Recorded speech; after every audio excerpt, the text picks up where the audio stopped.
After a surprise loss to Dallas in Week 1, Scranton has righted the ship and won 2 in a row. You know, Scranton always has a lot of team speed. You know, the quarterback right now had a very good game. You know, they're running a little bit of option, giving you a little more with the change that they made at quarterback. So they're a handful, and on defensively, they really run to the football really well.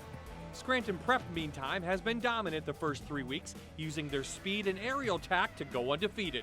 That's what makes me a little nervous is the pass defense, but I think they have come a long way from Week 1 to Week 2 to Week 3. So, but they're a tough team. I mean, they throw the ball very good, and you know, as everyone says, you know, they throw the ball a lot, but guess what? They do it very well. It's a special Thursday night showdown in the Electric City. It's Scranton and Scranton Prep next. 6 foot 5 and all, he's going to reach for the end zone. He gets in, one guy to score. Switches hands, and see you later. This is another Fox 56 Sports presentation of the Rivalry of the Week on My Network TV. Brought to you by McCann School of Business and Technology. And the celebration starts. Winners go along. We are at the newly named Scranton Veterans Memorial Stadium, getting set for tonight's Lackawanna Football Conference Division I showdown.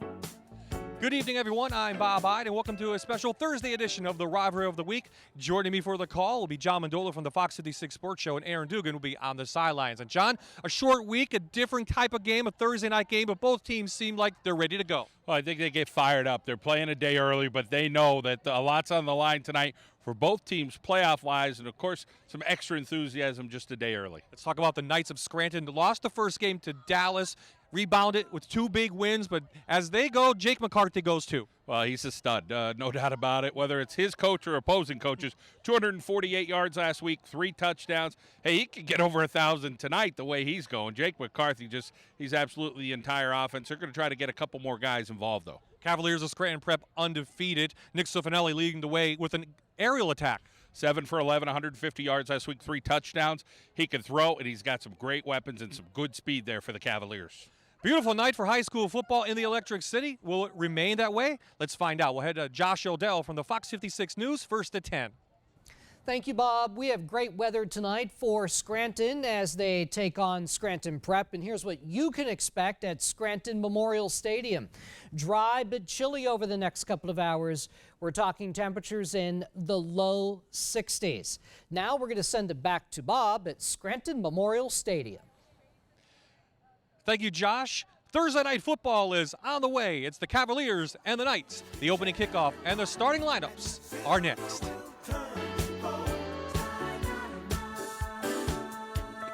You're watching a Fox 56 Sports presentation of the Rivalry of the Week on My Network TV. Brought to you by McCann School of Business and Technology.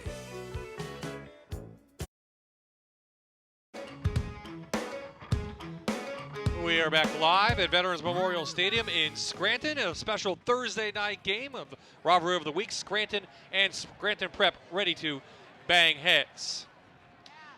Both coaches are ready for tonight's game, including Scranton head coach Mike Marichak, his 7th season, 41 wins over that year. He's had some playoff teams, had some great players, and he has another good team tonight. On the other side, Pocono, now Scranton Prep, 47 wins over those 7 years with the Cavaliers. Well, we talked about 2 different styles going into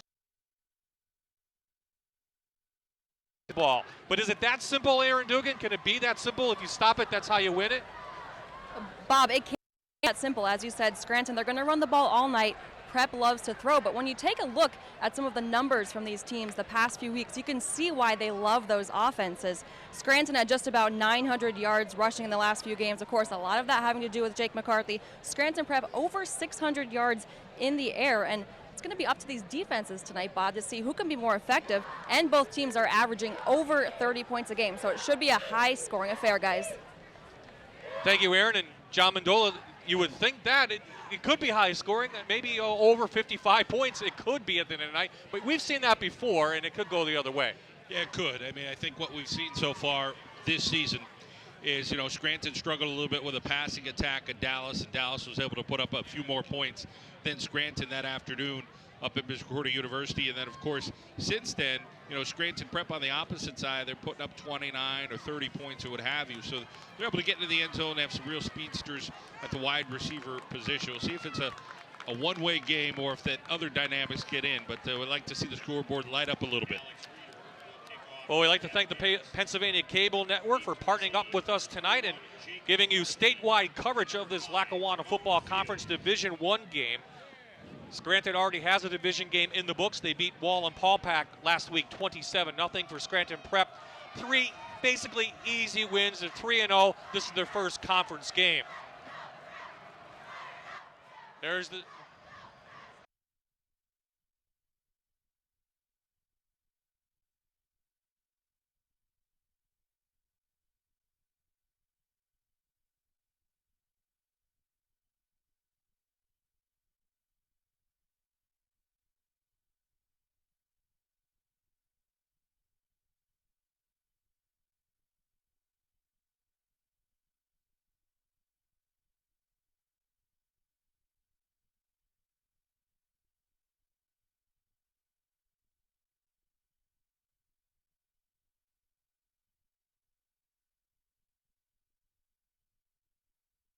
Here's your starters. Anthony Tucson takes over at quarterback. Last 2 weeks playing very well, very consistent, and he can also run the ball. The receivers, again, Fields with that big kickoff return. 6 catches this year, and up front, only 1 guy returned. Brett Engelman is center, and Matt Conrad also playing well at the right guard. Pitch to McCarthy, Prep with some pressure. Reverses field, he's got open field. You're not going to catch him. Jake McCarthy, first player of the game, 35-yard touchdown. Scranton.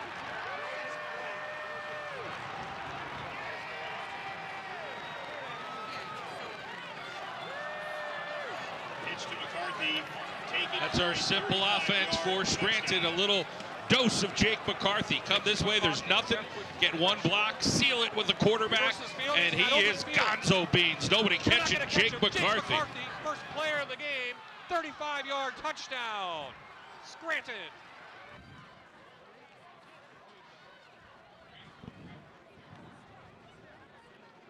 Fernandez on for the extra point, and it is good. So there's 20 seconds into the game. Boy, it could be a barn burner here tonight. McCarthy all the way in, and Scranton leads 7-0. Well, you couldn't get comfortable in your seat, and already Jake McCarthy's reeled off 36 yards. Scranton leads this one 7-0, and it looked like Scranton Prep, John, on that play had some penetration, but on the right side, and McCarthy just reversed his field.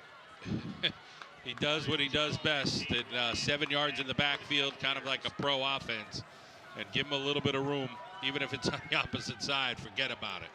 So Fernandez kicks it off down to a Scranton Prep player. Wow. And here is the offense for Scranton Prep now, who takes the field. Weckel takes over at running back this year, just a junior. He had 101 yards a week ago. The receivers, excellent. Top of the field, maybe the best in the conference. Dan Ryan returns from an injury last year. Right now, he already has 5 touchdowns, 315 yards receiving. Up front, again, they only returned 1 guy as well. Eddie Gilmartin returns. He's the left guard. 2 other guys from that line now playing at Scranton Prep, or excuse me, at Penn State. What a hit by Paps there. So it looks like Terreri is in the game to start. And here is the defense for Scranton, giving up 15 points per game. Nazir Muhammad up front, big and strong, 6 foot, 270 pounds. He does have a sack this year. Linebackers very experienced, including Charlie Pabst, 15 tackles, 12 for a solo, and a sack already this year. Behind him, some experience as well. Scott Gorton, who was the quarterback to start, is a very good safety. He has 10 tackles and 1 for a loss. So now Scranton Prep has 2nd down. Sofanelli to the air. Oh, huge hit in the back by McCarthy on Justin Millardi, the tight end. There's been 3 plays for Scranton Prep on offense. The kick return, the run, and the pass. And Scranton has laid the wood on all 3. Look at McCarthy laying them out. Wow. They keep laying it like that, some of those balls are going to get knocked loose. So some of the prep too as well. Bob. Yeah, some of the prep players are banged up. We talked about Weckel getting banged up. It looks like Terreri is in there. And Sofanelli also banged up in the Tunkhannock game. Didn't practice this week except for one time.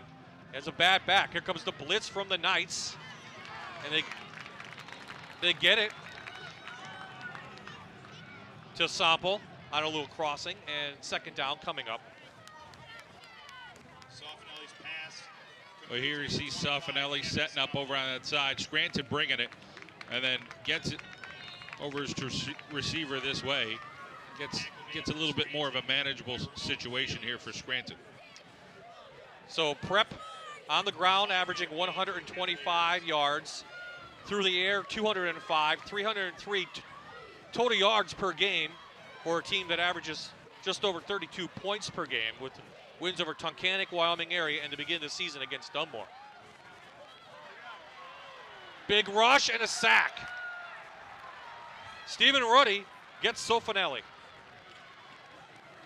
Well, some work up front by the interior line of Scranton. So good job there. You watch here, again, not a real big line for Scranton Prep, a little thinner, and some good work there by the Knights.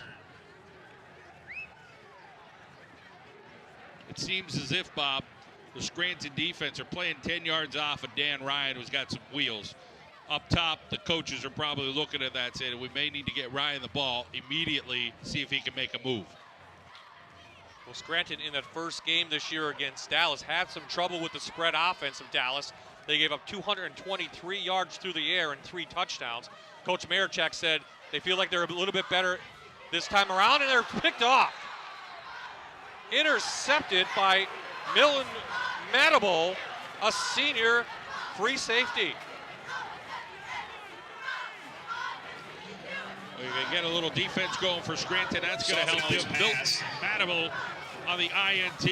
Goes off the receiver's hands, and Madable right there. Clean pick right about the 45-yard line. By Scranton's Milton Madable. So first turnover of the game goes to the Knights. So momentum definitely on the Knights side here early on. They're definitely focused right now. Jake McCarthy, little direct snap coming. Wildcat for McCarthy. Don't let him outside. He cuts back, and a late flag comes in by the referees. So let's see what the flag is. Direct snap to Jake McCarthy. Go against Prep, Bob. By Timlin and Terreri. It goes against Prep. 5-yard face mask on the defense. Still first down. Marty Boyer, our referee tonight here in this Lackawanna football conference game. So first down all the way into the 39. So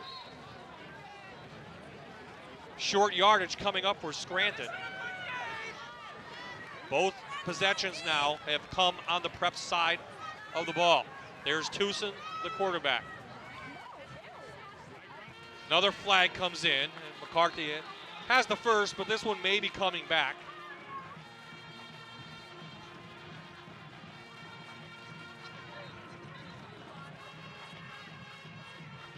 The referee's going to talk about it here. Marty Boyer tonight.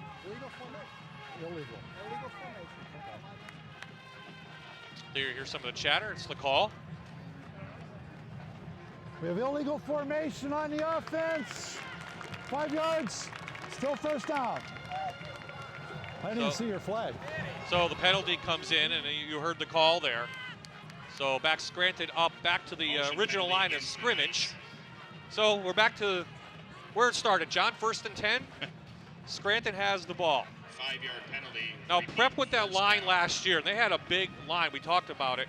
2 guys at Penn State now. held McCarthy last year. They're 132 yards in that game. Prep got out to an early 14-0 lead, and Scranton was unable to get back in it. Prep won last year 41-6. A little bit different this year. Wildcat again. Stefersky on the tackle.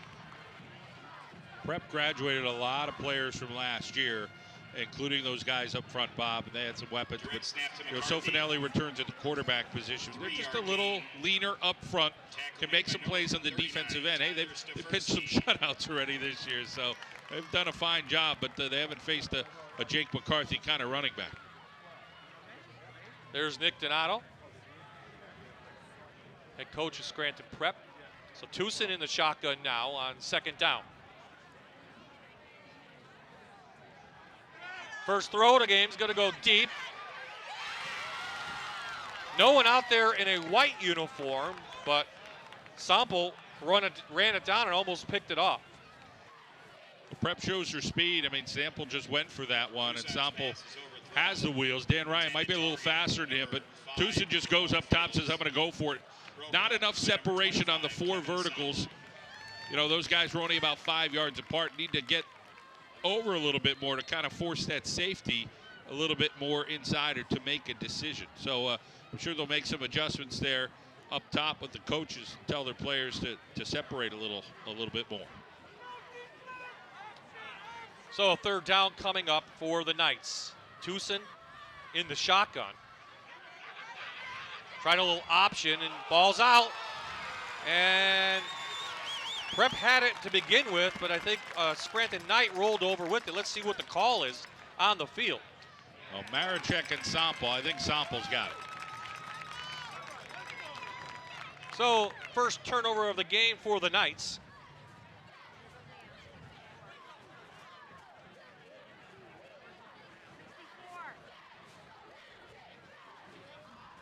And Prep takes over at the 35-yard line. So Anthony Tucson fumbles the ball. Tucson back. In at quarterback is Scott Gorton. Started the season, but he's been playing defense, Coach Marichek said, for 3 years. It was tough to get him into an offensive mind. Hand off to Ryan, who has speed. The other 31, and a late hit, and a flag. Looked like Charlie Paps came and hit Ryan out of bounds. Yeah, you want to get Ryan now some touches. He hasn't had one yet, so you're going to get 15 more on top of what Ryan was able to sneak out there. He didn't have a whole lot. He made something out of nothing, and now they're going to be in Scranton territory. Personal foul, late hit out of bounds on the defense. First down. So that will be tacked on at the end of the run, and it goes up into the Knights' 42-yard line. So some space now for Prep to work. Scranton's defense, John, giving up 15.3 points per game. A lot of that came in that first loss to Dallas, 20. In that game, it was 32-24.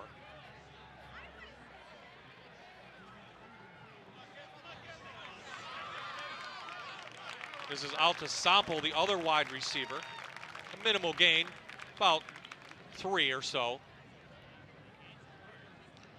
Kevin Sample getting the job done out in the flat to get the ball upfield. Nice block he got out there from number 45, Justin Velarde. By Jordan O'Hearn and Brett Engelman.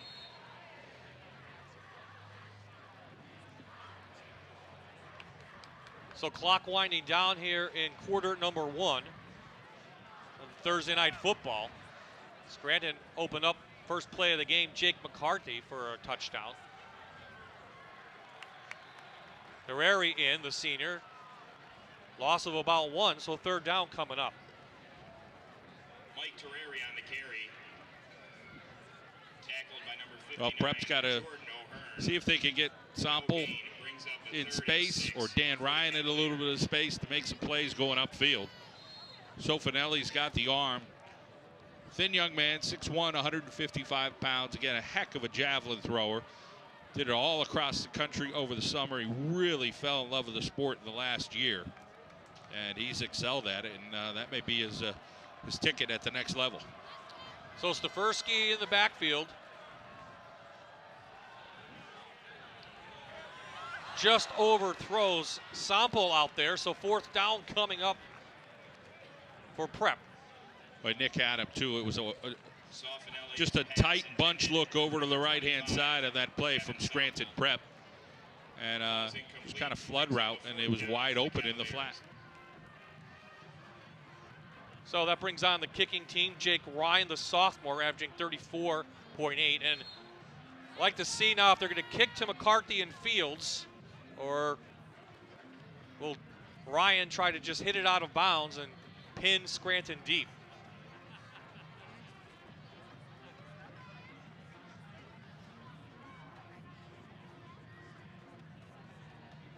Nice high kick and deep, and this one will go into the end zone and a touchback. So Aaron Dugan is down in the crowd, and she's also at our interactive tent. Aaron. That's right, Bob. I'm having fun making friends over here at the Fox 56 Interactive Tent with our interactive team, Cheryl and Melissa. They're doing a great job over here. We're doing a Throwback Thursday theme, so we have lots of fun prizes from old shows on Fox and the CW and My Network TV. Making some friends. What's your name, sweetheart? Karina. Karina wants to look at herself on TV, but just we'll look this way for a little bit. You're going to spin the wheel. Okay. And if it lands on Fox 56, you're going to get a prize. Okay. Give it a shot. Go ahead. Now, are you a Scranton or Scranton Prep fan? I'm Scranton. All right, well, since you're Scranton, we'll have it land on red, and you win a prize. Go ahead.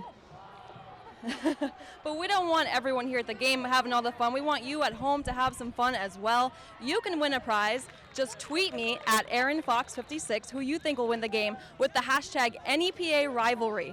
It's at AaronFox56. If you think Scranton's going to win, tweet me. Scranton Prep, tweet me as well. And you could win a Fox 56 Throwback Thursday prize pack. It's a tongue twister. Bob, back to you. Prize pack Thursday. Throwback. There you go. So another flag on that last call. Our referee, Marty Boyer, getting a lot of airtime. Guys. Motion against Scranton will back them up 5. So that one, they gave it right back to Tucson, even though there's a flag. So got to build some confidence in the senior, who's been around a lot but hasn't played quarterback a lot here. Yeah, and you know they've had a couple of penalties so far, but they do have some points on the board. They'll correct those. Illegal motion on the offense. 5 yards, still first down. Repeat first down.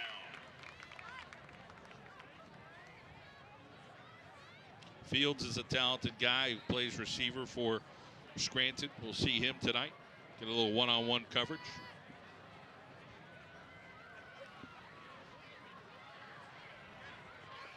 McCarthy a couple of yards. Good play in there by Thor Belavich, the junior.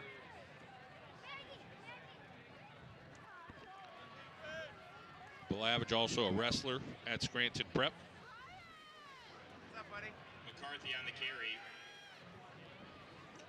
Brought down by number 50. I think as time goes on, you know, Scranton's probably that 3rd team in Quad A this year. You know, Delaware Valley and Valley West have played and saw that was tight, but you know, Scranton has to be looked at as that 3rd team. What are they going to do to try to become number 2 or number 1?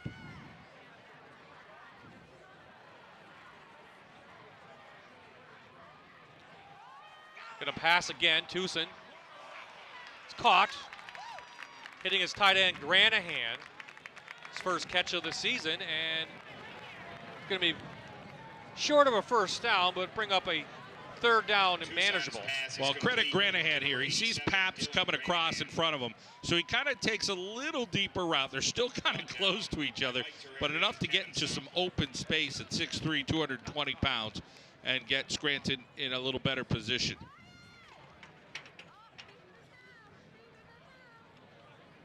There is the 6'3" junior.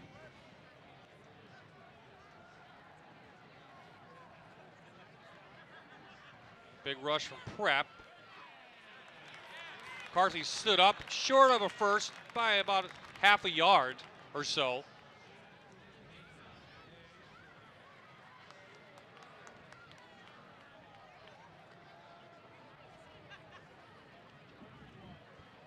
So again, as I said before, Pennsylvania Cable Network also joining us tonight. Statewide coverage all over PCN. Thank you to them for partnering with us, and they want to see Jake McCarthy. And they saw him the first play of the game. Well, you know, when Scranton took on Dallas in the first game, early in the game, Dallas went for it on their was about their own 25-yard line. So here we now see Scranton going to try the same thing. McCarthy dots the I. Tucson trying the hard count there. You see him moving a little bit. No call, and good job by Prep. So 2:52 remaining in the first. We'll take a timeout, and we'll be back here at Scranton Veterans Memorial Stadium.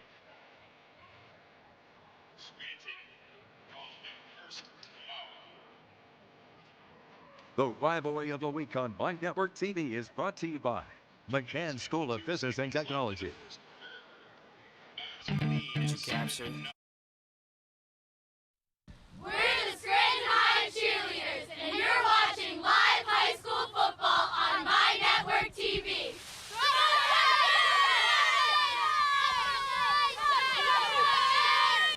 So a timeout was called by the Knights. We'll come back, and Scranton comes back out to punt the ball. McCarthy is the punter. If he sees an opening, he'll go, but they put a big rush on him.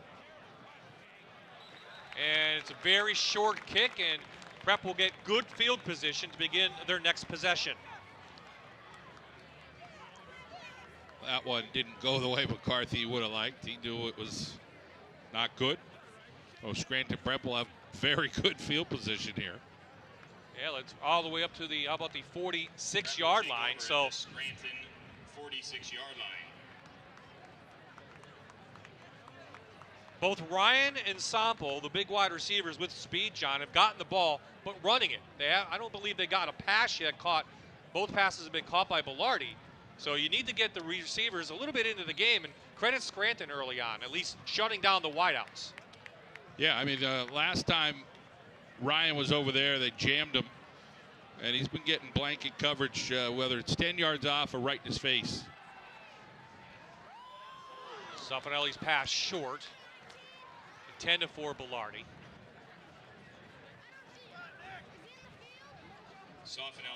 Again, Soffanelli banged up a little bit, getting some treatment all week for a bad back. Came out early tonight with the trainer, trying to stretch himself out.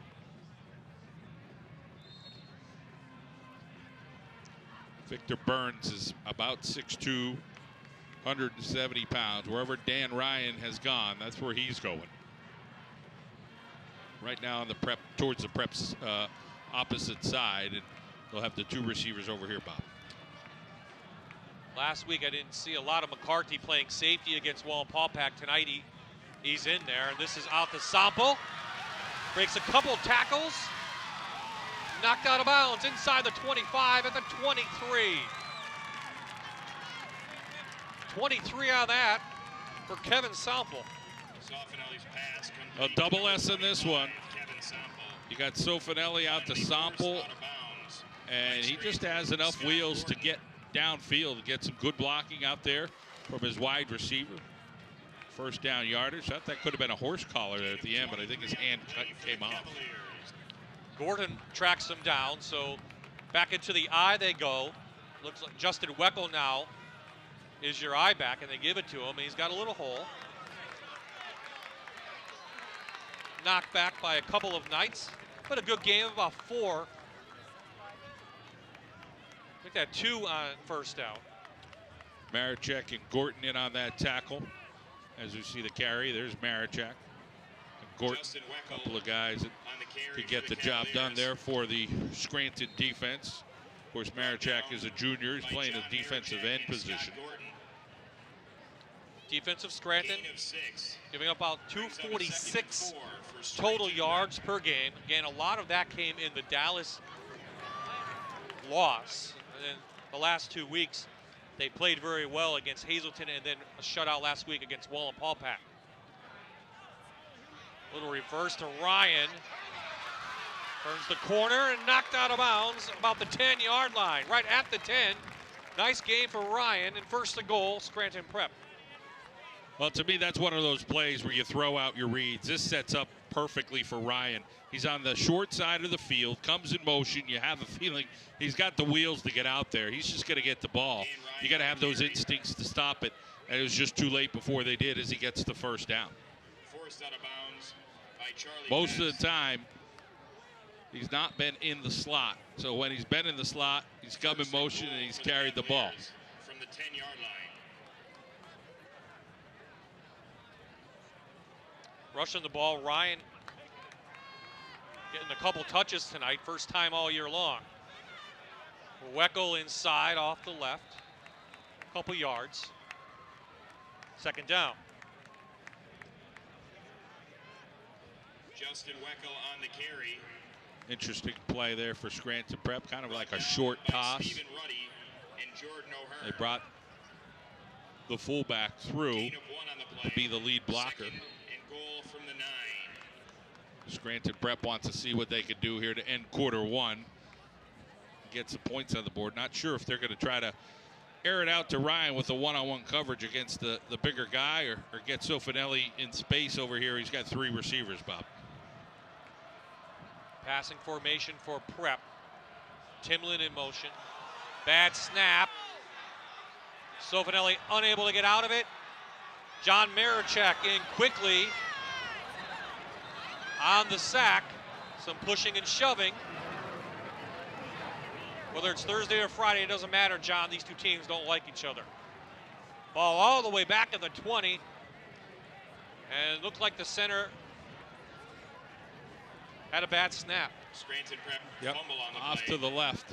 Recovered by So Sofinelli. Marichak got right there. Down by Charlie And then Paps. Paps knocked the ball loose, and then Third and goal from Sofinelli the luckily 19-yard kept line. it.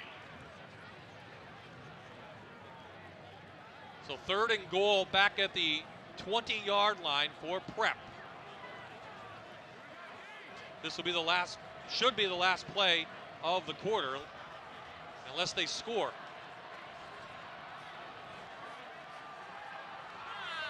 Here's the rush.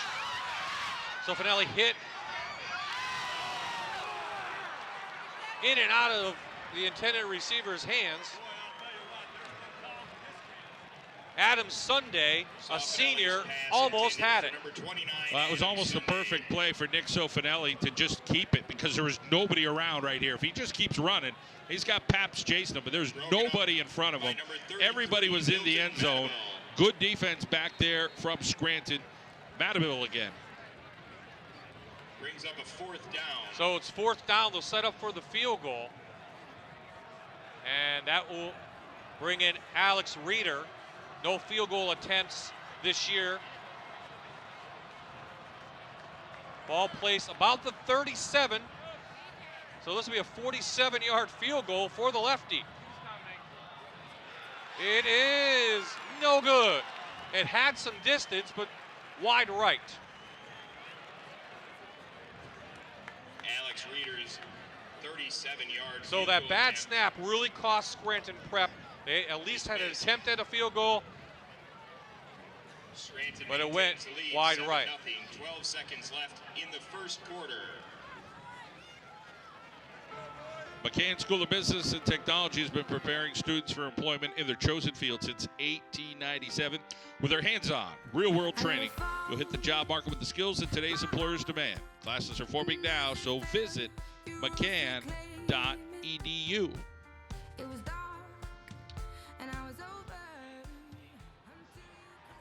So the Knights, playing good defense again, have the ball at the 20 in a power I formation now.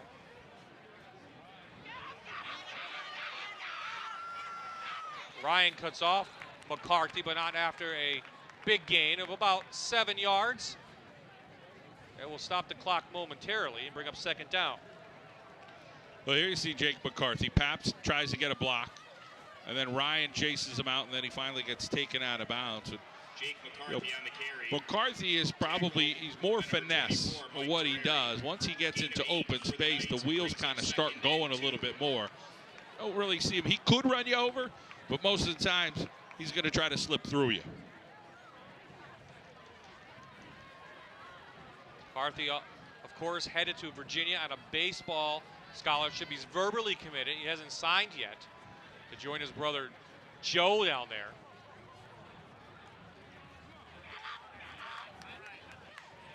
McCarthy just carrying people, Stefersky included, up over past the first down. So that will do it. Here from Veterans Memorial Stadium in Scranton, it's the Knights over the Cavaliers, 7-0 after 1. I don't ever slow up, no I don't take shit. I got no love for the fakeness. If you wanna play tough and wanna hate this, I'll always show up and make a statement. I don't ever slow up, no I don't take shit. I got no love for the fakeness. If you wanna play tough and wanna hate this, I'll always show up. We're the Scranton Prep Cheerleaders, and you're watching live high school football on My Network TV.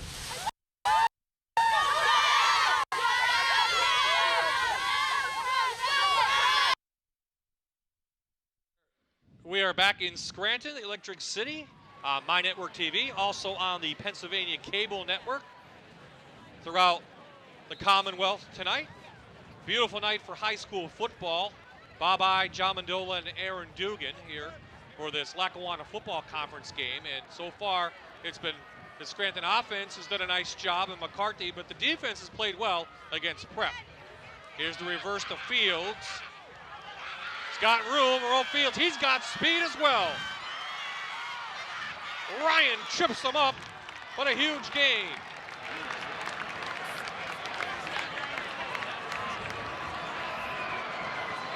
Fields got something. He showed it early in the season. He's got breakaway speed. McCarthy was leaning a little bit on that one. You knew something was coming. Fields going this way. Might only be one guy who can catch this kid. Dan Ryan is the fastest player on Scranton Prep and one of the fastest around, but Field shows can burn just a little bit before Ryan tripped him up close to that 20-yard line. 52 yards for Fields, and Scranton's in business again inside Prep territory. Jake McCarthy, 6 rushes, 51 yards in the first quarter. He is next to Tucson. Tucson into the room. Timlin got him, but not after an 11-yard gain. First and goal, Scranton. Now this is what Scranton's going to need to do. They're going to have to get Tucson and guys like that moving. He faked everybody out. You see Tucson going down this way, and then finally taken out over there by Prep. So a nice job. Timlin finally did it.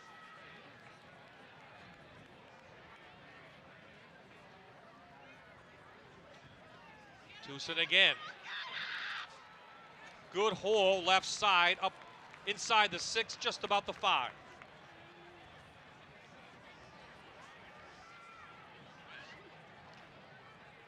Well, here you see one more time. Tucson got a fake to McCarthy. Got to respect that. And then coming back the other way, the linebacker lays the lumber for Scranton Prep. Karekis. For Amendi, number 54, the junior left tackle, doing a nice job. Power eye again. McCarthy trying to get outside. Gets the angle. Touchdown, Jake McCarthy and Scranton.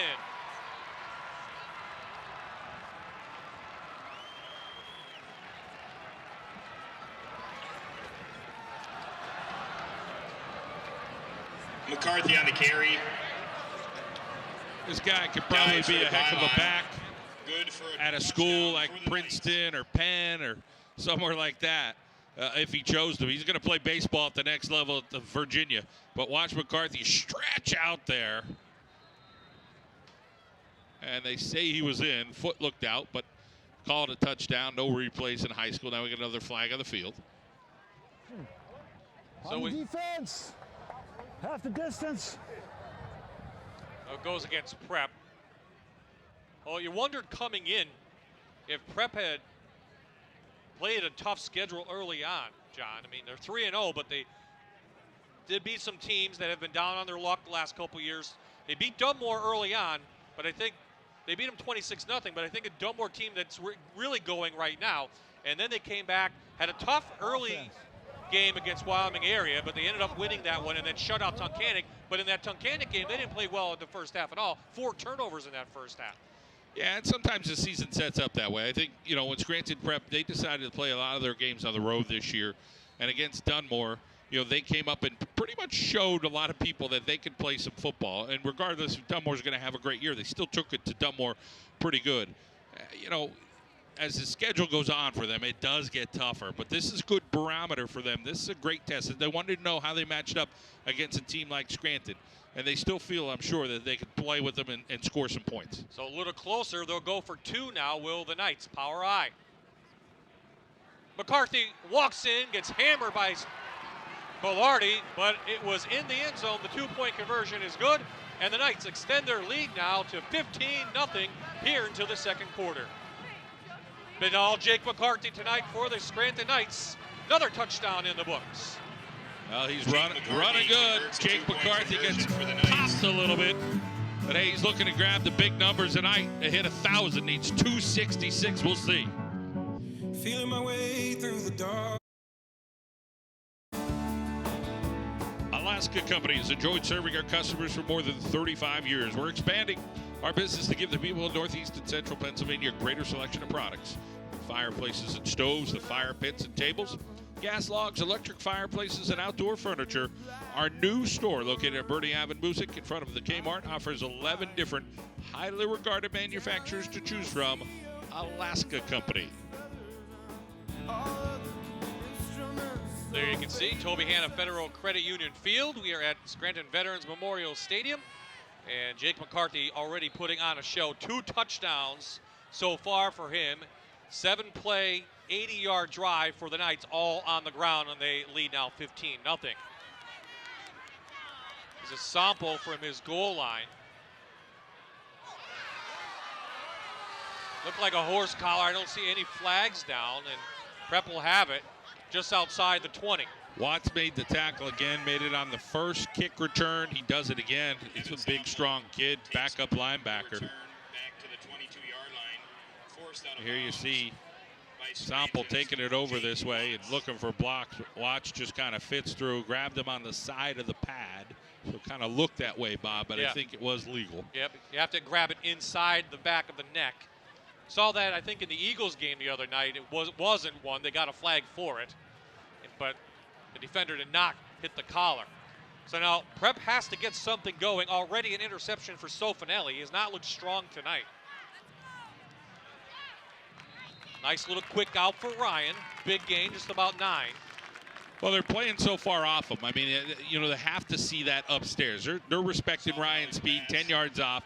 Sofinelli gets the hips around, throws it, gets about a 9-yard reception there. But I like the quick stuff to Ryan, right off the line, get him in space, see if he can make a move on the bigger defensive back, and then see you later.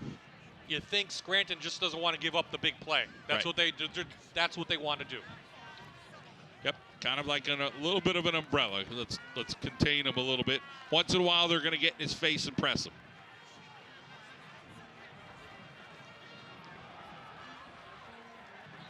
Quick inside handoff. Stopped by Granahan underneath, but a first down now for Scranton Prep. I think the bread and butter for Scranton Prep is going to be some of the, you know, put some of their guys in open space, get them out of the backfield, and do some swing patterns. You know, they got guys like Sample that could do it, or maybe it's Justin Velarde out of his tight end position. But, you know, that flood route with that tight formation they had to one side, that was open earlier. He overthrew it. And again, getting Sofinelli maybe rolling a little bit as you see Nick Donato, the veteran coach, talking to his coordinator.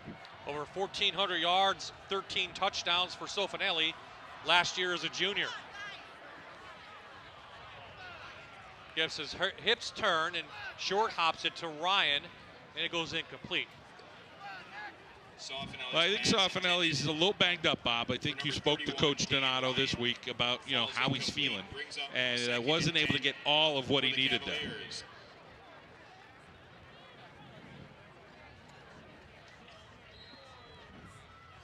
All Scranton Prep has to do is just get a little running game that can set up a play action, but they have not been able to do that. And credit that to the Knights tonight. They played very good defense. I think at this point in the game, I'd like to see Prep keep hammering a little bit about that outside of throwing maybe a stop pattern or something short, and then set up that stop and go, or just fake it a little bit where you're going to get one of those guys into a deep pattern. Gonna go long. Got an open receiver in Timlin. He's got it. They chase him down, but not after a huge gain. The ball's going to be at the Scranton 15-yard line. But there is a flag back at the line of scrimmage. A flag back at the line of scrimmage. Let's see what the call is. Sofinelli's pass complete. It's going to be a late hit on Sofinelli, personal foul. So that will give the Prep Cavaliers even more yards. But here's the deep ball I think they needed. They faked the swing route, and they throw it deep. So they had an open guy, and back there was a guy who's covered Ryan all night, but now covering somebody else, and a good job there as Scranton Prep gets that and a little bit more. Roughing the passer on the defense.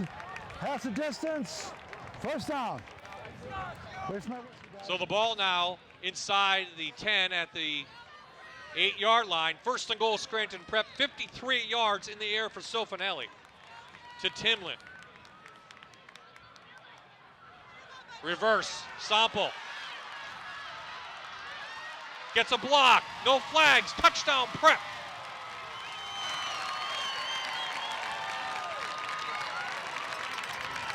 Cavaliers run a reverse to number 25. Wide open field over on the left-hand side as the balloons go up into the air. Cavaliers touchdown.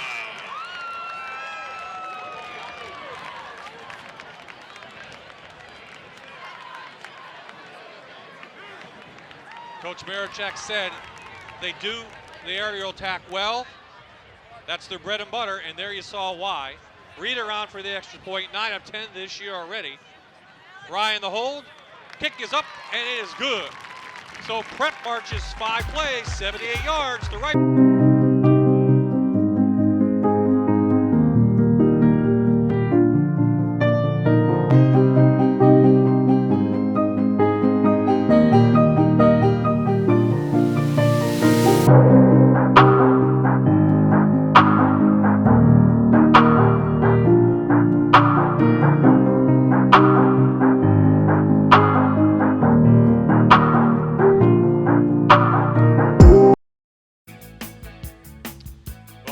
On the Scranton Prep side, the home team tonight here at Veterans Memorial Stadium in Scranton. Happy about that one. Their team cuts into the Scranton lead with a big 78-yard drive. John, we said before the game as Reeder kicks this one off, it looks like it's gonna go out of bounds. Oh, they got it. You can never be too sure. Like that young man there from Scranton who thought, it's going out. Soto. Yeah. What we talked about before the game, John, is it as simple as Scranton has to stop the aerial attack and Prep has to stop the running attack? So far, yes, it's that simple. Yeah, I mean, they've shown that's who they are after 3 games apiece, and I don't think a whole lot is going to change as the season goes on. They'll try to sprinkle in a couple of more guys, as we've seen the quarterback Tucson run the ball a little bit more. But, that's who they are. That's their identity. Can you stop it? McCarthy. Held up behind the line of scrimmage by Corey Christian. Jake McCarthy on the carry. Good movement from the Prep defensive line there. By number 72, Corey Try to Christian. get McCarthy in motion. And getting off the block there is Christian, the end, at 6'4", 245 pounds. So another nice-sized guy at Scranton Prep who could be getting some looks as the year goes on into next year. Tucson in the shotgun now, 5 wideouts.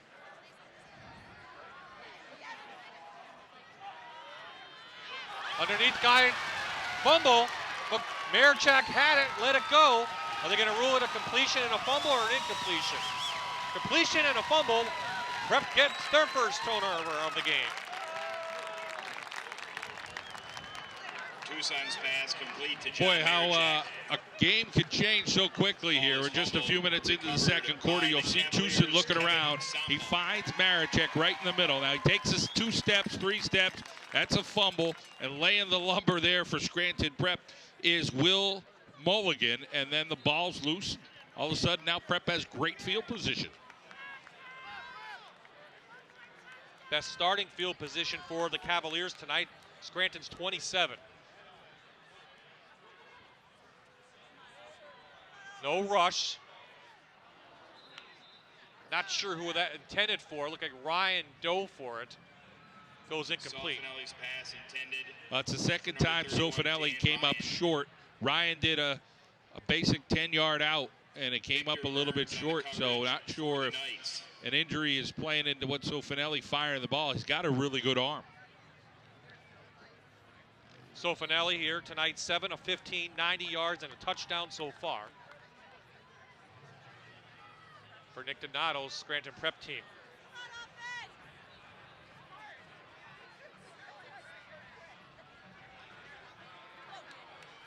Ryan on the reverse, couple yards inside the 25. Dan Ryan on the carry for the Cavaliers. Not a whole lot of room over there for Prep and Ryan. Gain of 3 on the play. Seen that more tonight than the first 3 games. For the Cavaliers. Coming in, Prep did average about 125 yards on the ground. I know they would like to establish that. They've done it with a couple reverses here tonight. So now 3 wideouts will go far side. First time Ryan's been in the backfield next to Sofinelli. Screen, Velarde. Nice job by Marichek on the defensive side. Well, Marichek makes up for that fumble there on that play. That's a big 3rd down stop. That'll force Prep maybe into thinking about the field goal here. You see they use Ryan as a decoy. They bring the lineman up, but Marichek didn't buy it from his defensive end position. He twists and turns. Brought down by Velarde. John Marichek. So a loss of a yard. Brings up a 4th and it brings up 4th down. No field goal team on this time for Scranton Prep. Well, this was a great opportunity here for Prep, and you know, they got to try to make something of it. So they're bringing McCarthy. You see the safety on this side way by Ryan. So they have to try something good here.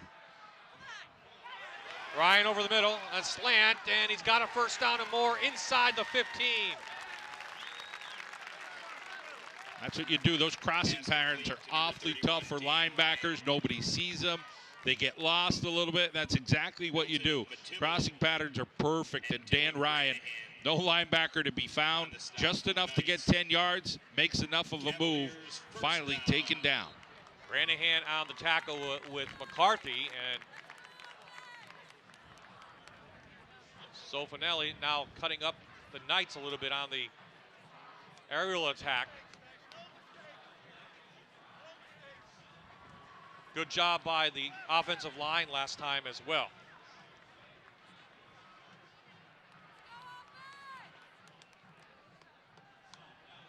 Little fade to Ryan. Incomplete. Nice job by Victor Burns, the right corner. Great play by Burns. No reason, though, why you would ever turn your back on the quarterback. Open up your hips, look at the quarterback, and just run that way. Burns gets there because he's 6'2", but if he's looking at the quarterback the whole time while he does that, he could pick it.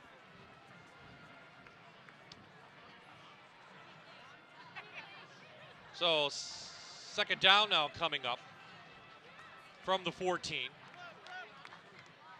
This after a Scranton turnover. Prep trying to get into the lead again.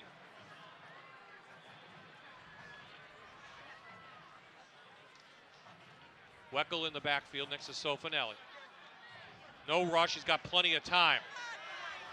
Here come the Knights though, and they get him. Give that to the secondary as Granahan gets the sack. Sofinelli couldn't find anyone. Sofinelli had some heat over here. Originally had some time, but then coming off, it's hard to hold the block that long. Granahan, as you mentioned, Bob, comes over and makes the tackle. Second sack of the night for Scranton. They had 6 sacks coming in 3 games. So 3rd and long now coming up for the Cavaliers.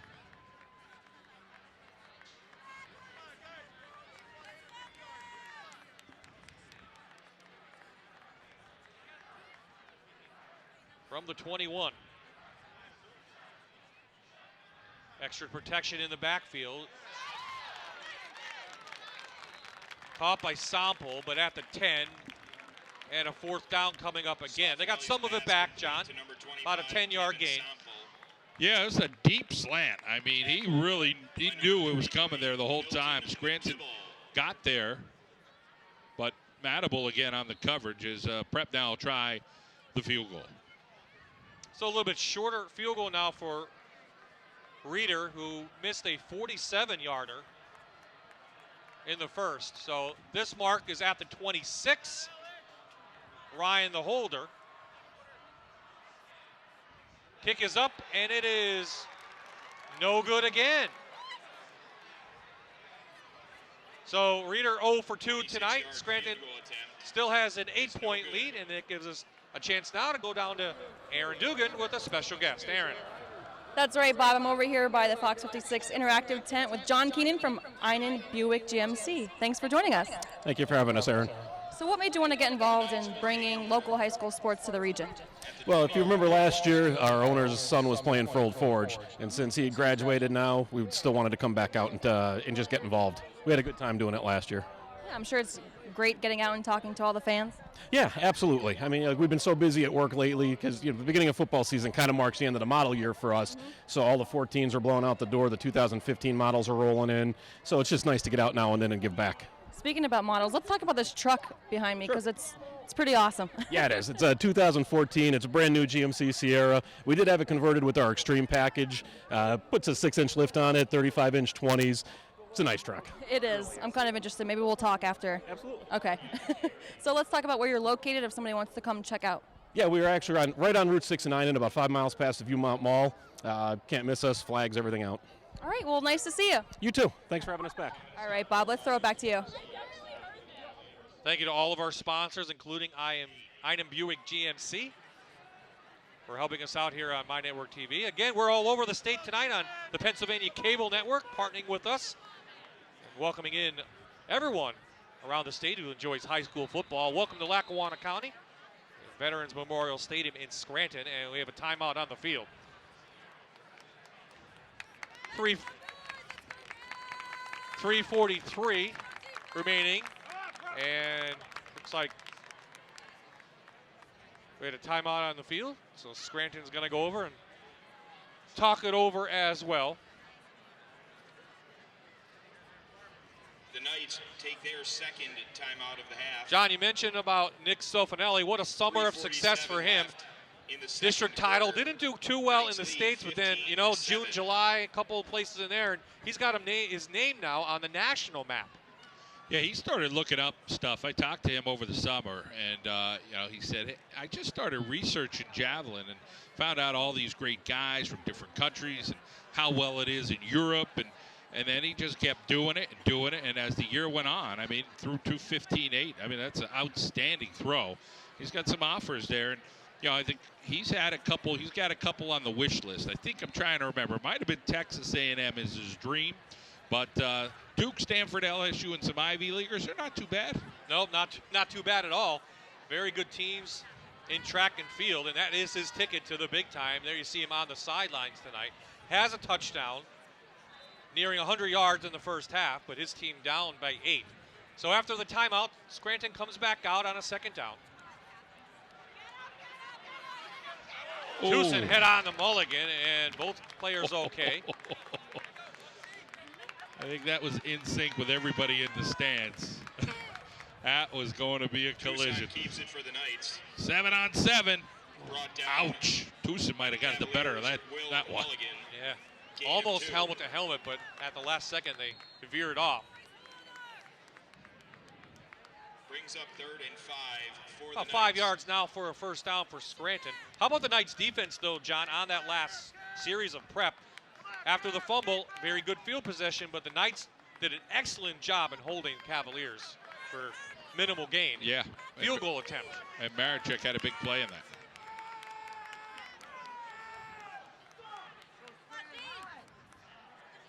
No rush. Picked off right to Stefersky.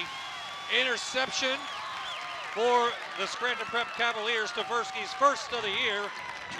And Prep is in business again. By number 39, Tyler Stefersky. Well, the inexperience right there. I mean, you got to have some discipline on Scranton's side. And Tucson had one guy who was wide open, and he ends up looking the whole way, and he forces it in here. Jake McCarthy on the swing pattern was wide open, but he kind of locked into his receiver, and then Stefersky does a pick-me. Tucson's 3rd interception of the year. A running game now for Prep. Weckel, nice gain, about 4 yards inside the 25 to about the 24. Prep's got to come away with points here. You know, they've had some momentum here, but you still got to put points on the scoreboard. And, you know, get one in the end zone isn't that easy. With 2 field goal misses for Prep, 1 score, but, you know, they could be in the lead here. There is Weckel on the year. 4 touchdowns, 205 yards. As he replaced Pat Marino, who was the running back last week. Reverse again. Sample spins and gets a couple yards. Looked like a lot, but really just a couple. 3rd down coming up. McCarthy on the tackle. Yeah, you run 30 yards just to get 1. But, you know, that was a good job by the Scranton defense. They hit Sofinelli right off the bat. Here's the reverse action coming at you. Getting a couple of blocks, but just couldn't get enough. As McCarthy makes the tackle. That is why Jake McCarthy is in there. Gives Scranton some much-needed speed back there in the secondary.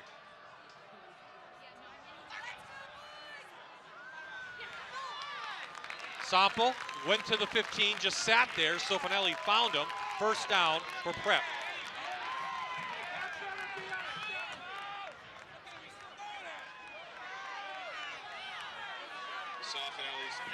Well, you see the fire ball there from Sofinelli right into Sample.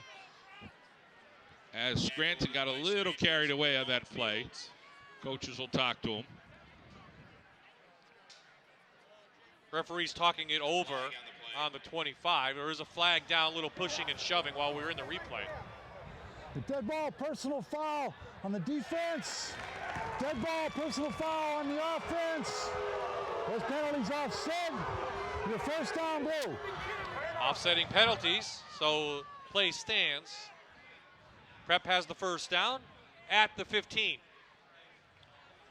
Well, Scranton fortunate on that. Looked like Scranton Prep fortunate on that. Or I'm sorry, Scranton fortunate on that because it looked like they were a little bit more of the aggressors on that play. As Scranton Prep talks it over here and sees if they can find a way to get some open space for their receivers. I mean, they got a kid like Samples made plays, and of course we know Dan Ryan can as well. They have a tight end in Bellardi, might be able to do the job. So with 1:25 remaining, extended halftime coming up here at Veterans Memorial Stadium in Scranton. Erin Dugan will lead the way. She has a nice package on a cross-country runner from North Pocono. Then she'll talk to a representative from McCann School of Business and Technology. Andrew Kettle joins us from the Coaches versus Cancer. Fox 56 Sports, Fox 56, proud to be a sponsor once again. So plenty to see at halftime, and then we'll get you set with some highlights and some stats from the first half as we head into the third quarter. So on the field, the first down for Prep. They have 2 timeouts remaining.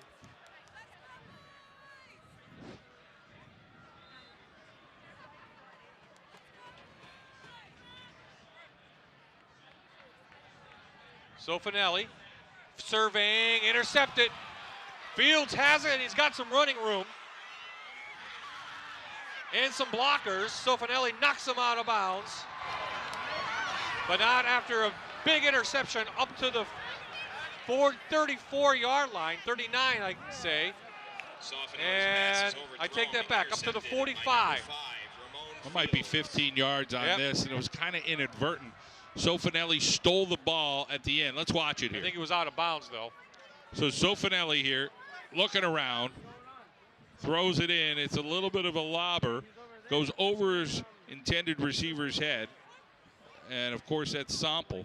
And then Fields taking it up the sideline. Then at the end of this play, you're going to see Sofanelli steal it. As Bob mentioned, he was out of bounds and then just kind of lets the ball go. I don't think he really had ill intentions on that, but they're going to get 15 more after that. 40-yard interception for Fields. Second tonight for Sofanelli. Now the senior quarterback for Scranton Prep has 4 interceptions on the year. More importantly, Scranton has the ball. 1:13 remaining in the half at the Prep 40.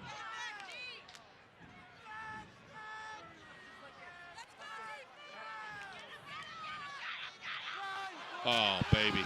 Look out, Jake McCarthy, 40-yard touchdown, Knights.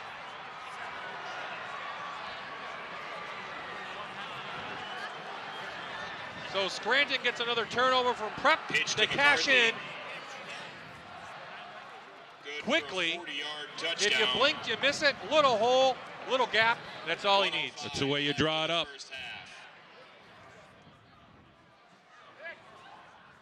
Jake McCarthy is the real deal. He's even the holder. Catches breath. Fernandez in. It's up, and it is good.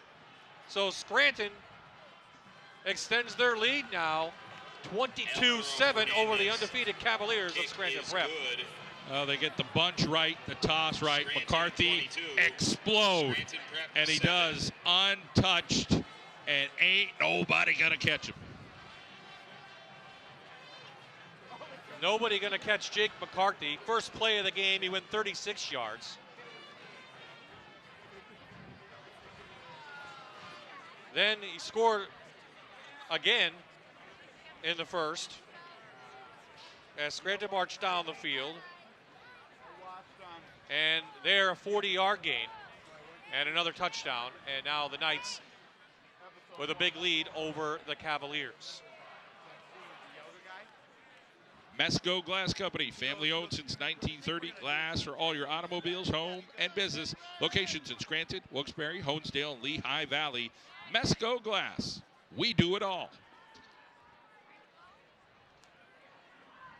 Jake McCarthy is doing it all for Scranton tonight. And, you have to give credit to the defense of Scranton. They came in, they had to stop Sofanelli in the aerial attack, and they have, except for one big play. That's about it for Scranton Prep. And they've converted when they had to, where Prep just couldn't convert when they got the turnover. And that's football for you. A couple of field goals missed, a couple of drives in the red zone. They just couldn't get the job done. Scranton gets the turnover, and all of a sudden, a play later, after the personal foul, then they go the distance with Jake McCarthy, and he's that kind of guy.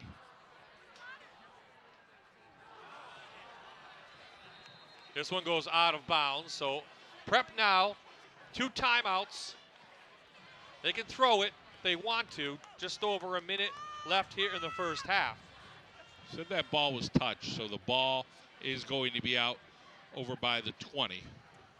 Otherwise, Prep would have a little better field position.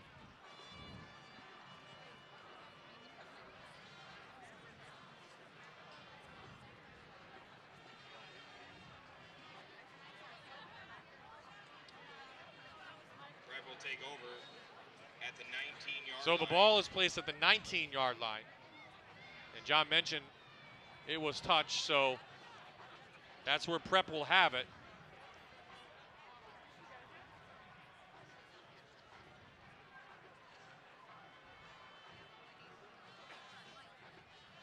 Hand it off, and Granahan in there.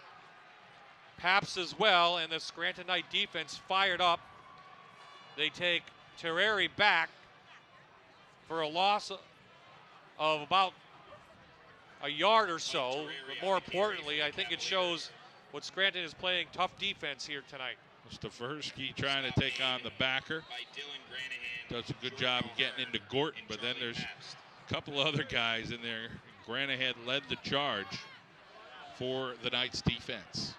2nd and 11 for the Cavaliers.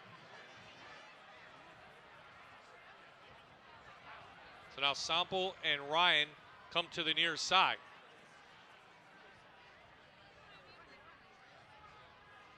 Nick Donato, very conservative, hands it off, and that will roll out the clock here in the first half. A half dominated by the Scranton Knights as they take a couple turnovers in, and Jake McCarthy does the rest with some big yardage here in the first half. Yeah, Jake McCarthy got the job done. As 100 and some yards, we'll count that up. But a guy who needed 266 to hit 1,000 tonight, and the Knights with a comfortable 22-7 lead. We'll see. So the Knights defense holds a team that came in averaging 32.3 points per game. They have 7 at the half, and it was a slow start last week against Tunkhannock for the Cavaliers, and it's the same thing here tonight for the Scranton Prep. Now let's go down to Aaron, who's with the Scranton head coach. Coach, a big interception followed by McCarthy punching in his 3rd touchdown of the half. You've got to be happy with that offense. Yeah, the kids came out with a lot of energy. I'm very proud of the kids. A couple of decent plays on defense. Our defense is stepping up big for us. We have 2 interceptions, but that one down there was very important, and it's going to be a matter of time. Jake's a tough running back. He's going to start getting the opening. He's going to see the crease, and he's going to go, I think. But how nice is it to be able to utilize some of those other quick guys you have out there? You have to do. I mean, everyone's keying on Jake, but and as a quarterback on the ball. We just got to keep pouring it on here. No letdowns, and hopefully the kids come out with a big second half. All right, thanks a lot, Coach. Okay, thank you. All right, Bob. So an extended halftime for you, but join Aaron Dugan down on the sidelines for that. At the half, it's the Knights over the Cavaliers on a special Thursday night edition of the Rivalry of the Week. The Rivalry of the Week on My Network TV is brought to you by McCann School of Business and Technology.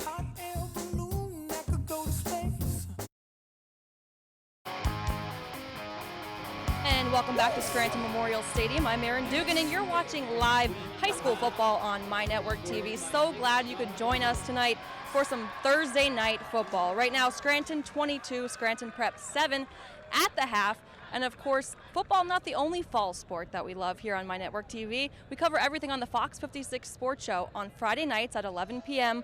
We love covering volleyball, soccer, even cross country. And speaking of cross country, last weekend, a young girl from North Pocono, Caitlin Lewis, had quite the weekend, winning first place at a cross country race and accepting a scholarship to a D1 school. Let's check out her story right now.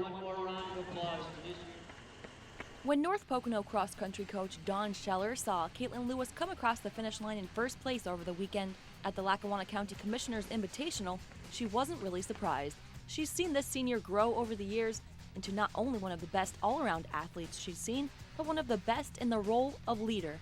So we have a junior high team from 7th grade all the way up to senior year, and she's now the captain of the team, and she's wonderful with the younger girls, very motivating for them. She's such a hard worker. She's never complains. She's always here on time. She's always ready to work. She's fantastic. It was a great race at McDade over the weekend. I mean, not really great weather, but for North Pocono, we had a really great day. Our boys, both junior high and varsity, came in first, and they were really excited about that. Matt Kravitz reverses field. He's got open field. Both took first. You're not going to catch him. Jake McCarthy, and then first the girls, player. We had a really great day too. We got third. Rough conditions, but we're getting better as the season goes along, and we're really having a great time with our new coaches, Mrs. Scheller and Mr. Montoro. A three-sports standout, Lewis is a state medalist in both cross-country and track and field, and she's been the point guard on the basketball team since her freshman year, all the while playing on an AAU team pretty much all year round. When I go from cross-country to basketball conditioning, it's definitely different, and you have to get back into a different kind of shape. But I think being part of 2 different teams really helps in getting along with both teams, and I just love all my teammates. Last year our team came short of our goal in playoffs, but hopefully we could take it a game or 2 further than we did last year. With all the success she's had athletically and academically, she currently has a 3.6 GPA, it was no surprise when a D1 school came knocking. Caitlin committed to American University last weekend, a dream she's had her whole life. I love the school. It's a great campus. It's not right in the heart of D.C., which I thought it was going to be right in D.C., but it's right outside of the city, and I really like how the campus is its own separate part, green, and the coaches there are really great. They all went to Marist University.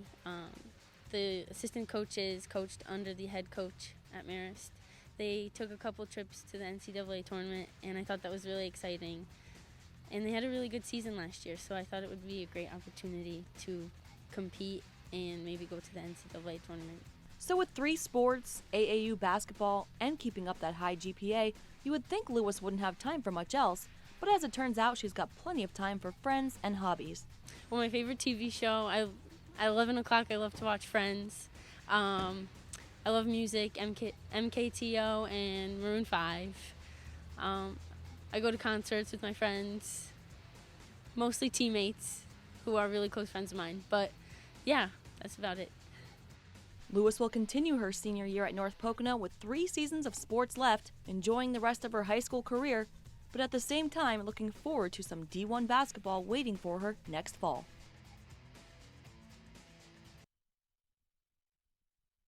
Caitlin on your D1 scholarship, and for great feature stories just like that, make sure you watch the Fox 56 Sports Show every Friday night at 11 p.m. Stick around, we'll be right back.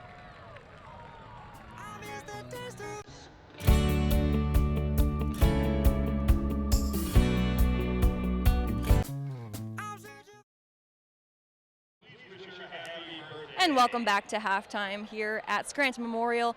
It is Scranton 22, Scranton Prep 7 at the half. And joining me now is a very special guest. This is Elise Gilroy, and she is the Director of Admissions for McCann School of Business and Technology. Thanks for joining us. Thank you. We're really excited to support local high school. We're happy to be here. All right, so let's talk about McCann a little bit. Tell us about some of the programs that you offer. Well, we offer a lot of hands-on programs from medical, business, legal, massage therapy, education, and IT. And how long do these programs last? Typically, they're anywhere from 18 to 24 months. We also have diplomas that could be anywhere from 9 months to 15. So once you go to McCann for your specialty, what is the job placement like? Well, we have a great career services department, and they start working with our students from day one. They help to prepare them for the job force as far as getting ready for interviews with a portfolio that they develop during their career development class. We also have mock interviews that we run, and we work with executives from our community that come in and run these interviews to really get them to understand what that's going to be like when they get out there and get all that practice in. Yeah, that's great. And how about the class size? Is there a lot of one-on-one? Are the classes small? Yeah, our class sizes typically in our core classes run anywhere from 8 to 15 students. So they really have that opportunity to get a lot of individual attention with the instructor. And how about McCann? What makes you guys different from other schools? I think one thing that's really unique about us is that the professionals that work in our community also are our prize instructors. We have Carl Graziano, who's our chief of police in Scranton, and he's one of our instructors in criminal justice. We also have Attorney Getz, who's a professional. He's a lawyer. He works in our paralegal department, and he instructs as well. So they really know and prepare the students for the workforce. They know what the employers are looking for. So. And you're the Director of Admissions. What's that process like? Well, typically the student would come in. We're not an open enrollment school, so we would have the student come in and meet with one of the admissions representatives to really make sure that we have the right program fit for them. Then we would have them meet with the program director to ask any questions they have of the program director. They also meet with career services, and we have them meet with financial services as well. And I think our financial services department, they go above and beyond as well, because sometimes parents are coming in, it's their first experience, they don't know the process, so they really help them sit down one-on-one individually with them and really get involved and help them understand that. So you're here tonight, I'm sure, talking to a lot of high school students. If a high school senior is really looking into McCann, when should they start playing? Well, I would share with any high school student, you should be looking now, and you should be going to all different schools and checking them out and comparing and trying to make your decision of where you want to go. I think another unique opportunity we have at our school is that for juniors and seniors that do know what path they want to take, they can start to take their classes ahead of time in their junior and senior year and get a jump start. Well, Elise, thank you so much for the information, and we love having McCann on board as a sponsor of high school sports. Thank you so much. Anyone's welcome to come to the school for a tour. We encourage you to do that. We're located on the Scranton-Carbondale Highway. You could also reach us at area code 570-307-2000. All right, thank you so much. Thank you. All right, we'll be right back with another special guest. Stick around.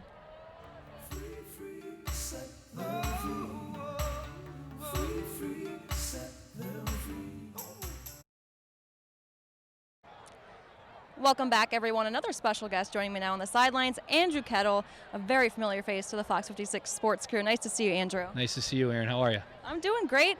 And of course, the local director for Coaches versus Cancer, Andrew, and the boys basketball coach as well. Yep. I don't know how you keep it all together. Yeah, we're excited. We have 2 months to go until basketball season. We're enjoying this football season. And our Coaches versus Cancer tip-off breakfast will be November 16th at Scranton Prep. So we have a lot to look forward to the upcoming season and the campaign as well. All right, let's talk about this breakfast a little bit. Such a great turnout every year. You always have so many great speakers. Who are we talking this year? Well, we're not sure yet. We have a couple possibilities. It's a tough time of year to get a speaker because the college coaches have just started their season. So we have a few requests out there, and we're hoping to find out within the next couple of weeks. But whomever it is, it'll be a big name, and I'm sure there'll be something that'll be a great draw for our campaign again this year as we move into our 7th year. Talking about moving into your 7th year, wow, how things have just grown. Just kind of wrap up last year and how everything went, and really how much money was raised for this effort. Yeah, we finalized last year with our basketball gala down at Mohegan Sun, and all of our sponsors and everyone who helped us throughout the campaign really came down to celebrate at Mohegan Sun, and we were able to bring in $287,000 in our 6th year, which is terrific. And we hope to continue to raise the funds and raise the awareness and someday hopefully put an end to this disease. Absolutely, and it's an incredible efforts from this area. And one more time, just remind us of that breakfast, the date. Sure, it's November 16th, Sunday, November 16th, 9 a.m. at Scranton Prep, and we hope to have a speaker within the next week or so. And the breakfast is sponsored by Toyota of Scranton, Fox 56, and Dunkin' Donuts. Well, we'll be there, and we can't wait to see you, and best of luck with everything this year. Great, thanks a lot. All right, stick around. We're going to have much more here from Scranton Memorial when we come right back. The rivalry of the week on My Network TV is brought to you by McCann School of Business and Technology.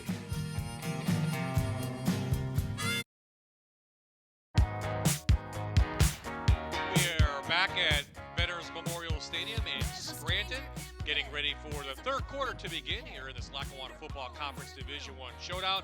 Bob-I and John Mandola back into the booth, and John, 5 turnovers in that first half. Scranton was able to convert. Prep was not. Yeah, Scranton Prep, they had opportunities, a couple of missed field goals. They were in that red zone, knocking on the door, and then they turned the ball over, and Scranton took right advantage of that and ended up getting a quick score shortly after. Oh, we talked about the running versus passing game, and you look at the stats from the first half, and that's the way it pretty much played out. A big half for Jake McCarthy. Well, Jake McCarthy just ran the football, 3 touchdowns, a 2-point conversion. You name it, he did it all, and had a great job doing it. And, of course, they looked to stay with Jake McCarthy in that second half. Well, let's look at the highlights from the first half. And, boy, it doesn't get any better than this. A nice kickoff return, and then Jake McCarthy goes in from 36 yards out, first play of the game. Yeah, a fake left and then come over right, gets a block from Tucson, his quarterback, and he's got the wheels to get the job done down the sideline. Then the interception from his first interception. This goes right to one of the defenders from Scranton. Yeah, Madable on that interception. He played a pretty good defensive back. And then McCarthy, like exploding out of a cannon, untouched to the end zone.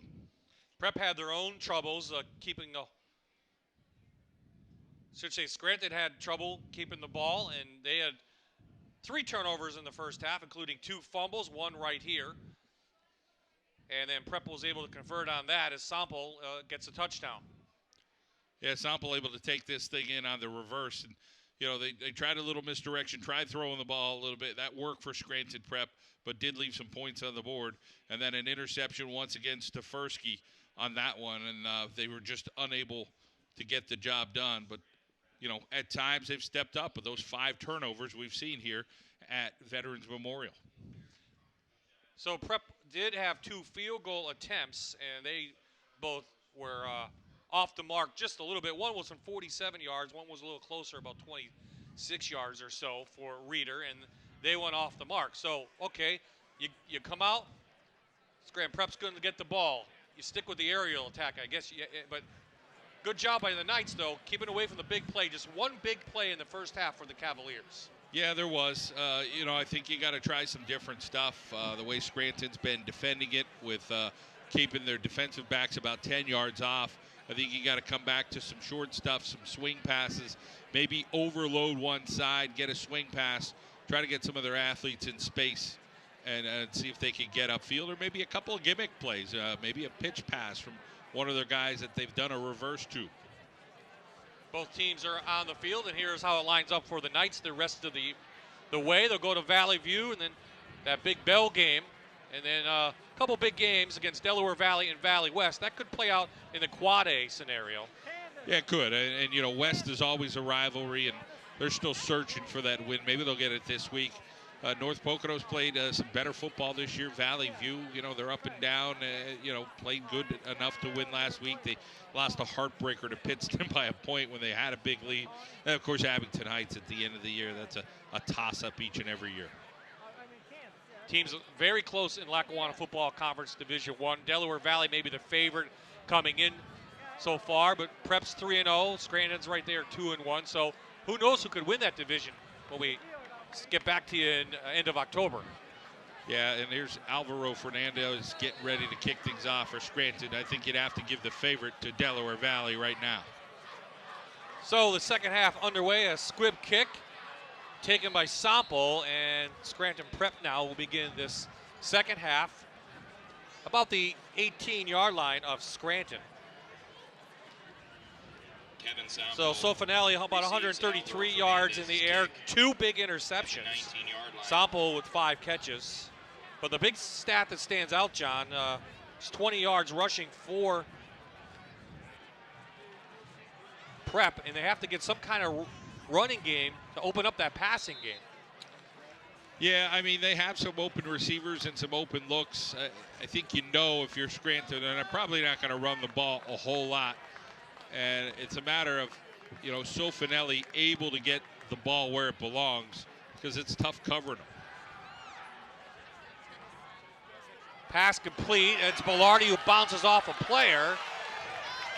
Bellardi still on his feet past the 45 up to the 47.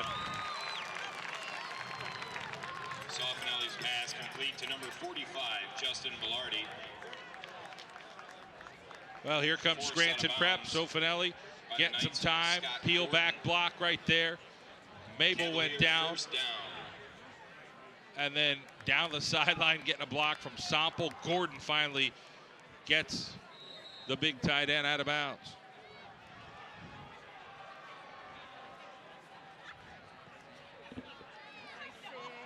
So a big gain there, up for Scranton Prep. They used Bellardi a couple times in that first half. So now Finelli, again, having a tough time getting it out on that far side, John. And that's a tough pass for any quarterback. Well, it's the third time they've tried it, and he's been short every time. Maybe shorten the route. Instead of doing a 10-yard out to a 5-yard out. You know, come back a little bit. And, you know, maybe Ryan could make up those 5 yards. So, again, a slight injury to Sofinelli. You don't want to make excuses for him, but he's just not getting enough air under his ball.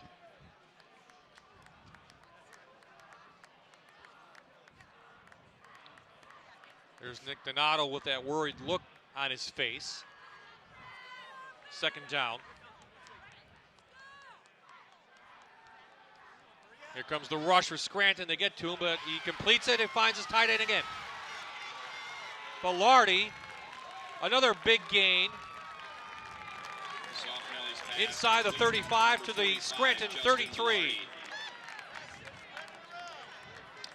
Well, sometimes you get lucky, and here it looked like, look, Zofanelli's getting the heat, and then he just throws it at the last second. You're thinking, that might be picked. No. Gets his tight end open. Velarde, 6 foot, 205-pounder, but he's pretty strong. Handful of knights there taking him down. 20 yards on that, and that shows what Prep has. They have 3 weapons in the passing game. You're going to shut down Ryan. You're going to shut down Sample. You might not have enough to shut down the tight end.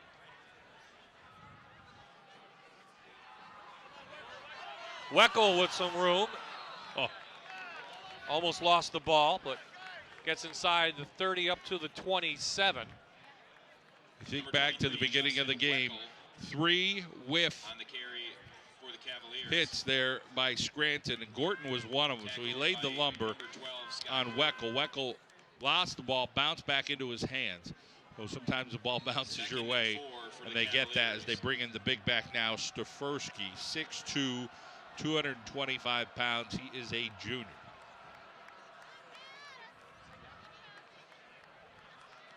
This is where Prep can ill afford to come out with no points. Rush by Prep, but Zofanelli has room. Still on his feet, goes out of bounds. First down for Prep, out at the 17-yard line. 10 yards for the quarterback. Well, this is what Scranton had trouble with against Dallas. They had Matt Harrison. He found a hole and ran through Scranton when he got time. And Zofanelli, if he's able to run the football, he's got plenty of room out there. Send everybody deep and run 10 yards, get a first down, a couple, then once in a while you throw. That's a whole other dimension. Gets people thinking, and it gets your defensive front tired. So, you know, maybe a page out of what Dallas was able to do to pull off the shocker in week 1. Nate Corby had a chance, pushed him out of bounds for Scranton.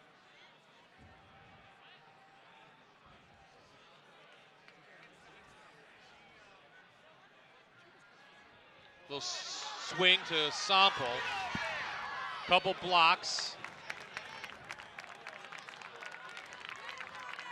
Good yardage up to the 10. Second down coming up. Zofanelli's pass is That's the offense I was looking for, getting your guys in space. And here's a quick pass to Sample. He does throw behind him, so if he drops that, that is going to be a fumble.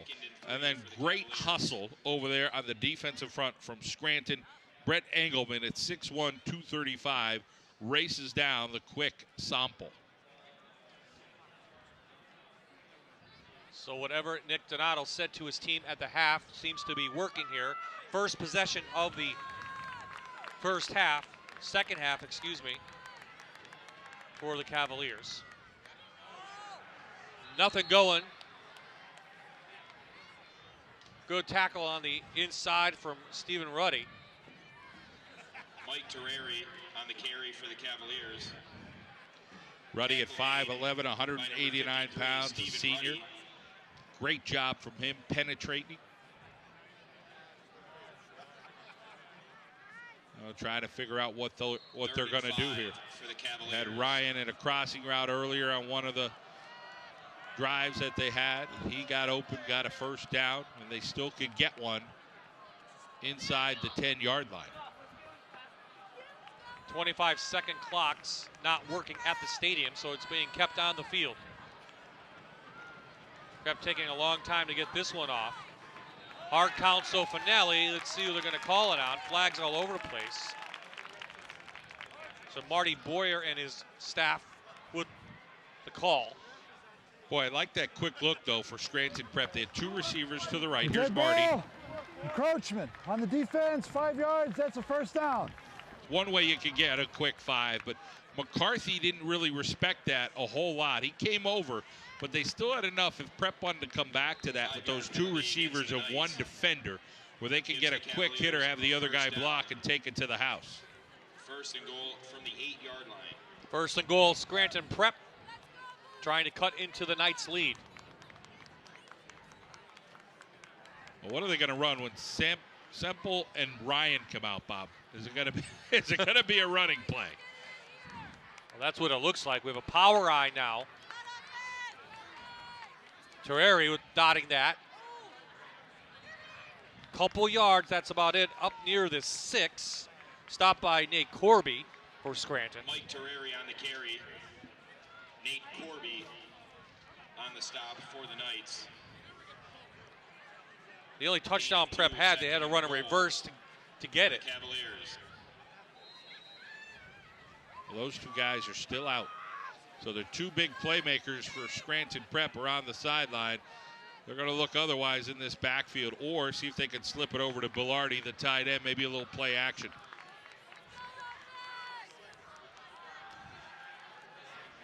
Trying it exactly. Hey, Bilardi got it. Between two defenders. Touchdown, Scranton Prep. Soffinelli's pass is complete to number 45, Justin Bilardi, for a Cavaliers touchdown.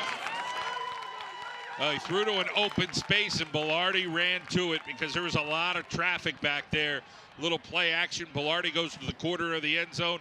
Soffinelli, a little touch, throw it up, and you get there, Bilardi, and he does. Two Prep guys, two Scranton guys. Touchdown. Mishandle on the snap. There was a lot of movement. I think we got offsides against Scranton. They moved pretty quick. But Reeder is hurt now. The kicker got hit, and he is down at the 15. Yeah, he took Jordan O'Hearn right to his ankle. Encroachment on the defense. Replay the try.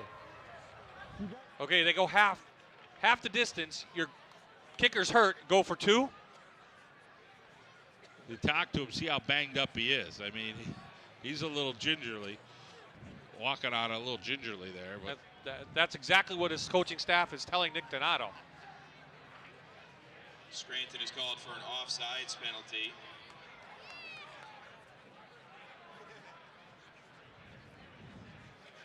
Scranton Prep a little bit confused now, and Soffinelli talking to Nick Donato on the sideline.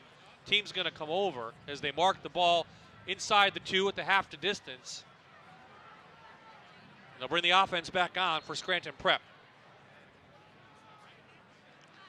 Well, see if Scranton Prep tries to draw him off. You know, get another half a yard if you could. Why not? But they got Ryan in one-on-one coverage over here. They got some receivers over on the right, including Bilardi.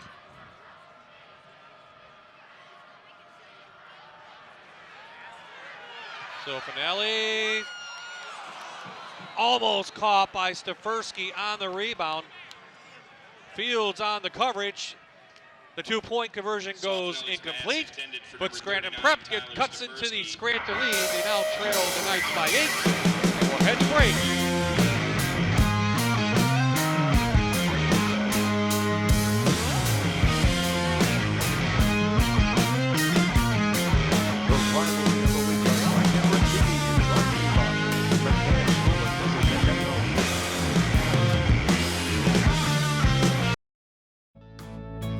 Alaska Company has enjoyed serving customers for more than 35 years.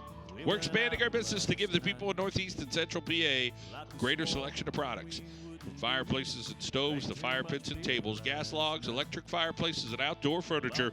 Our new store located on Bernie Avenue, Music, in front of the Kmart, offers 11 different highly regarded manufacturers to choose from. Alaska Company.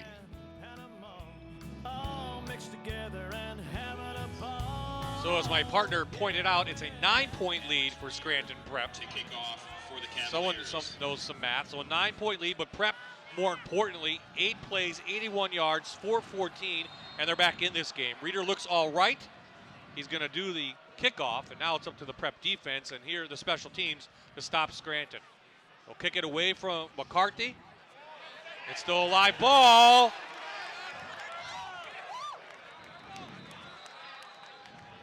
Prep might have it. And they do. So a big break on the kickoff. Prep has the ball at the Scranton 25.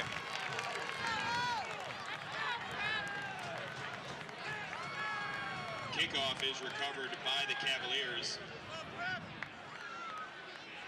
I'd do a little pump and go here if it was me. Try to get in the end zone again. Kick it away from McCarthy. So you see the ball bouncing around, and it just one of those things. It lays there, it's like an egg, and then between the Scranton players' legs, and then they loosen it up a little bit, and they sneak it out. So the sneak attack. David Horvath, number 20 for Prep, looked like he got it. A rifle from Sofinelli. Velarde couldn't catch it.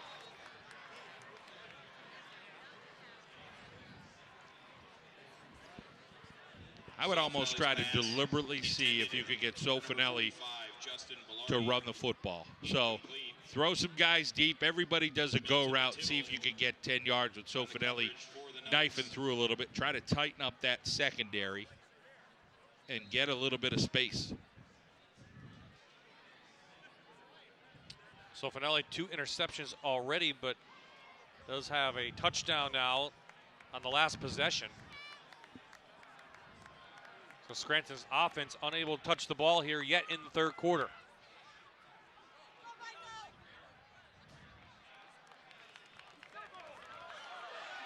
Stefersky somehow came up with the ball, still on his feet. And the ball is all the way to the 11. Let's look at this again. Well, here you see the carry up the middle. And the ball gets loose, and Stefersky comes up with it. So the ball was in the air. Not sure if the runner was down. You think he was down. I think he was still going. It was tough. I think his knee was down. If you look, but there's no replay in high school football. I think his knee was down. But who gets coverage for that? That's a fumble. Yeah. Fumble recovery. And a first down for them. And a first down. Fumble recovery. So about 3 yards on the carry for Terreri, but then Stefersky did the rest. And this is Weckel who had it. And he's inside the 10 up to about the 6. Prep can get a first down at the 1. Weckel had a guy in his grill as soon as he got the ball. And a nice job of sidestepping him and going forward for about 4.5.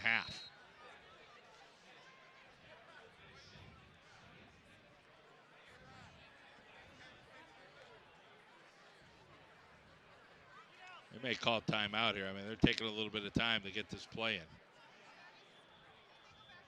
They are. Good call, John. Scranton Prep calls tie now. And now Aaron has found some new friends on the Cavaliers sideline. Aaron. That's right, Bob. I'm making some new friends over here in the Scranton Prep student section. What are your names, guys? Sean Lamb. Catherine Navarro. Lexi Maisie. Are you guys having a great time? Oh, yeah, we're having a great time. Oh, yeah, I love it. All right, so it's homecoming week, so what kind of stuff's going on at the school this week? We have a big dance tomorrow, open to Scranton Prep students only, but it's exciting. We love it. We're very proud to be Cavaliers, so woo, go Cavs. Woo, go Cavs. What's the best part about being a part of the student section here? The student section is incredible. Everyone's just so energetic, and we all come together for all the football games, so it's fun. All right, well, enjoy your homecoming week, guys. Thank you so much. Back to you, Bob. Well, and they didn't have school today because of the state trooper mass downtown for Scranton Prep, so they had an extra day off. And so they had some time. They had a little get-together in the parking lot before the game, did the students. So a big night here, Thursday night football. And we, of course, want to welcome in the viewers across the Commonwealth on the Pennsylvania Cable Network who are taking this one in, enjoying a Lackawanna Football Conference Division I game between two very good schools. So second down for Prep. Oh, bad toss. Still loose. Marichak has it for the Knights. Double ouch.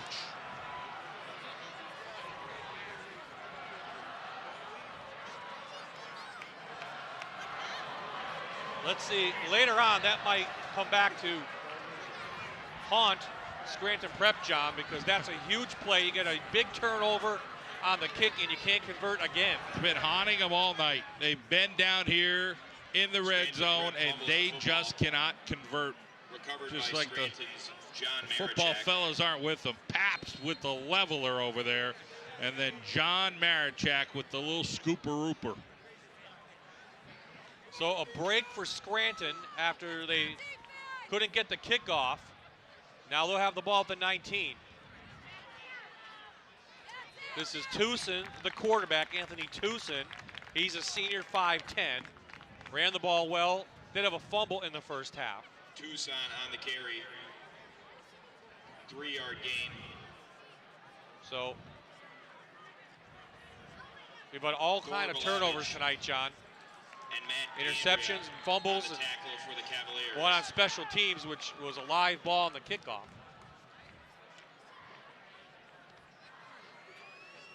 Cavaliers have just had a tough night, and they're still in the game, but just not able to put it where they need it. Jake McCarthy and the Wildcat had 106 yards in the first half. Give him a couple more, and 3rd and short coming up. McCarthy on the carry. 3 touchdowns for Jake McCarthy in that first half. Matt DeAndrea on the stops for the Cavaliers. Prep just didn't have an answer for those big plays from number 31. Well, not too often 3rd and 3 for the you see a dad who was a great running back, and both of his boys did a fantastic job in their careers at Scranton. Of course, Joey down at University of Virginia, baseball player, had an incredible season. And now Jake McCarthy will join him next year.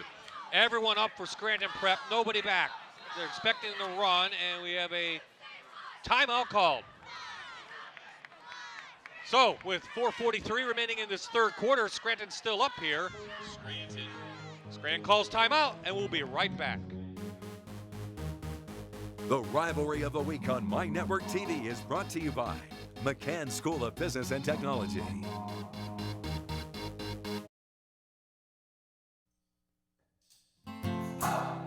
This Monday night is a night of premiere starting at 8, the most anticipated new show of the season, Gotham. Before there was Batman, there was Jim Gordon. See the epic story of how Gotham City gave birth to the superheroes and the villains known worldwide, followed by the season premiere of Sleepy Hollow. Shows every critic anticipating premieres this Monday night at 8, only on Fox 56. So we return with a Jake McCarthy run. 5 yards, first down, Scranton over the 30. McCarthy on the carry for the Knights. Dan Timlin on the stop for the Cavaliers. So now Prep taking chances on the defensive side. Now that one play, didn't have anybody back, John. No one to cover. They're going to have to stop the run and stop McCarthy. Still a lot of time. I mean, we're in the 3rd quarter here. But you only get so many opportunities, that's for sure. And Jake McCarthy's one play away from pay dirt.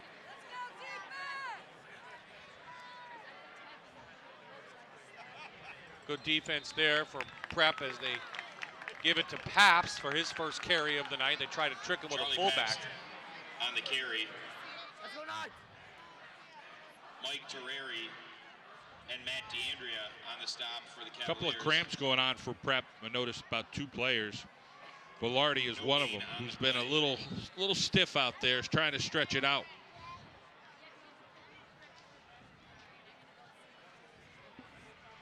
Scranton coaching staff. It's got some big names over there.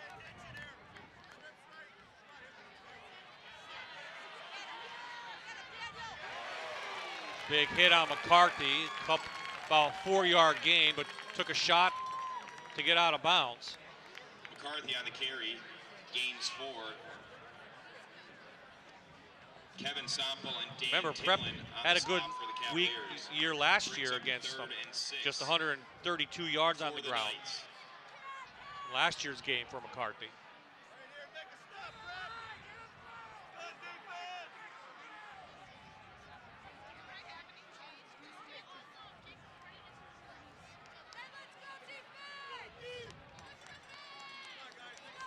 Big 3rd down here, late into the 3rd quarter. Tucson got Marichak. Slipped a tackle, and there's no one back there. It's a race to the end zone. Touchdown, Scranton Knights. John Marichak, 65 yards, excuse me. Tucson's pass is complete to number 6, John Marichak. 65-yard touchdown for the Knights. We're going to go back a little bit to our old cartoon days on this one, Bob. You see the catch by Marichak and a little ping, ping, ping, ricochet rabbit. He's going to head, and nobody is going to catch John Marichak, who's going to take this for 65 for the Scranton Knights.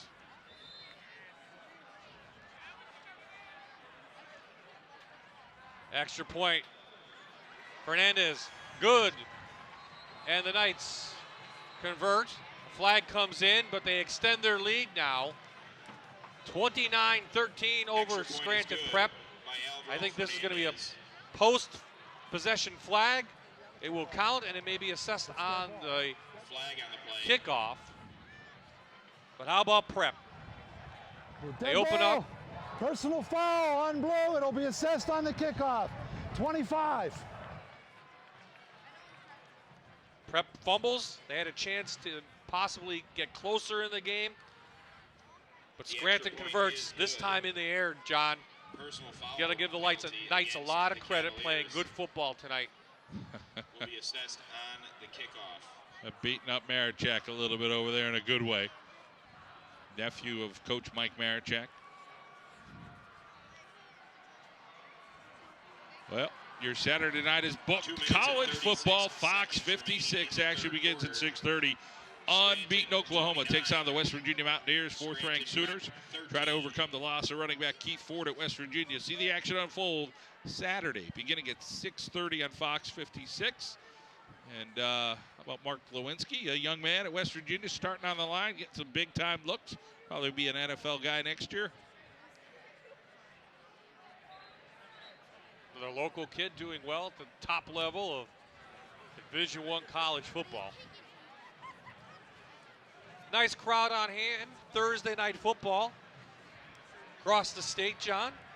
And again, next week, you saw it on the screen, we will be at Northwest for another Thursday night football game. Fire up the generators. We'll be ready to go. Headed down to Shikshinny. Northwest has a tough test this weekend with GAR. And they have an injury to Mazanki, their leading back. He's going to be out 3 to 6 weeks, and they can ill afford to lose anybody at Northwest. So the kickoff, Fernandez, inside Prep territory. It's going to be a high one. Sample from his 5. Good special teams play.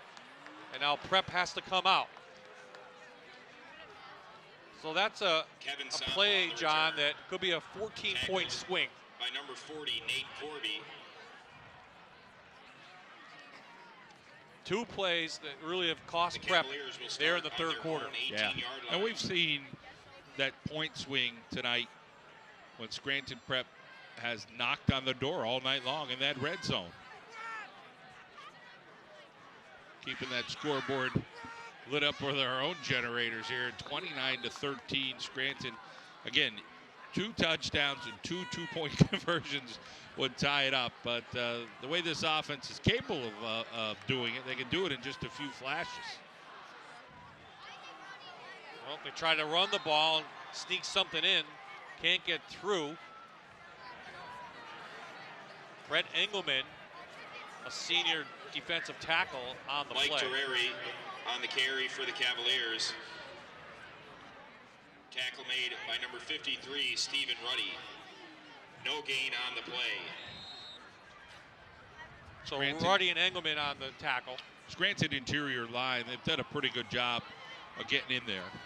And I think there's not been a whole lot of credit. But when you watch Jordan O'Hearn play, he's a heck of he's very quick, O'Hearn. Again, 6 foot, about 209 pounds, very quick up front. Coach Marichak welcomed him back. He was banged up, but he talked about him this week in practice. 2 sacks so far for the Knights. Back out to Ryan. Ryan up past the 30. It'll be a first down for Scranton Prep. But 11 on that. 31, Dan Ryan. Forced out of bounds by number 81, Victor. You see this one's a little bit more manageable. Dan Ryan. D-backs backing off. Ryan catches that one. Again, Sofinelli just getting enough. But give the Knights defense a lot of credit. They've only given up one big play tonight. That was back in the first quarter. For the most part, they've kept the combination of Weckel and Sample in check.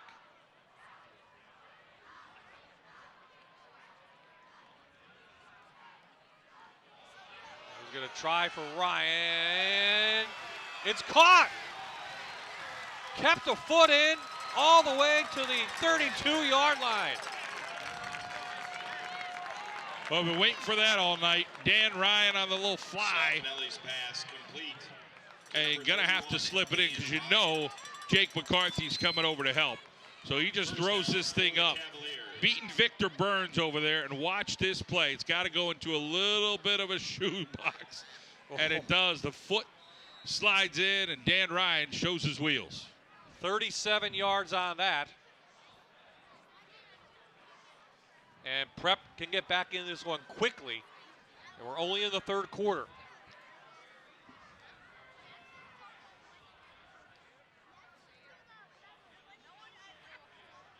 Good protection. O'Hearn got him. Tripped him up. Soffinelli tripped up by Scranton's Jordan O'Hearn.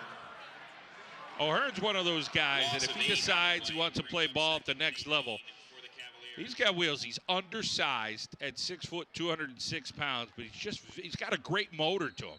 So here you see, he beats the lineman, he beats the running back, and then the little swashbuckler gets him. Scranton Prep has to do a better job up front protecting their quarterback. 3 sacks tonight for the Knights. A big one right there all the way back to the 40-yard line.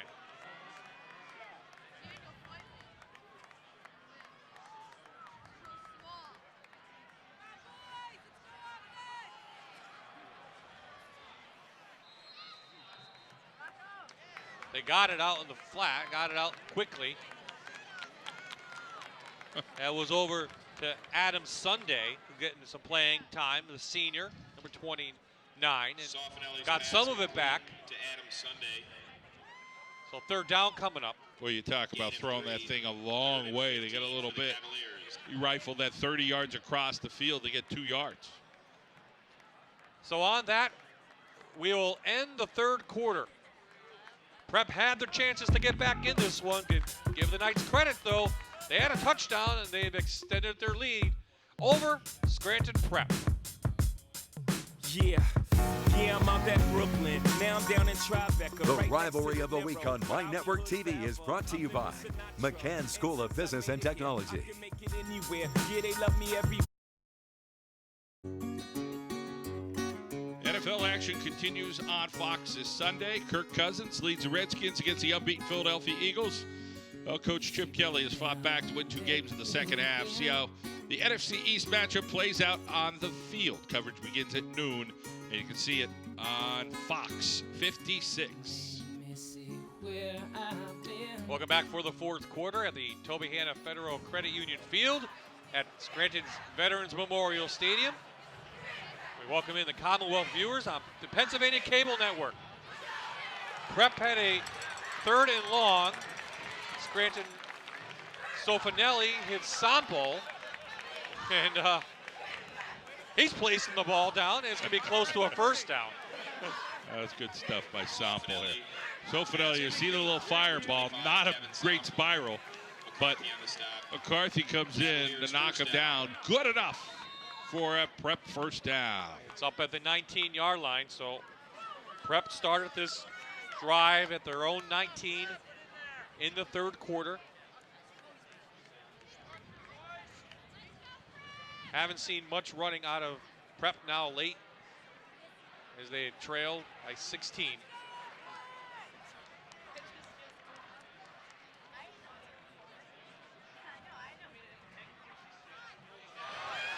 Got Sample at the 5. Touchdown Scranton Prep as he dives in.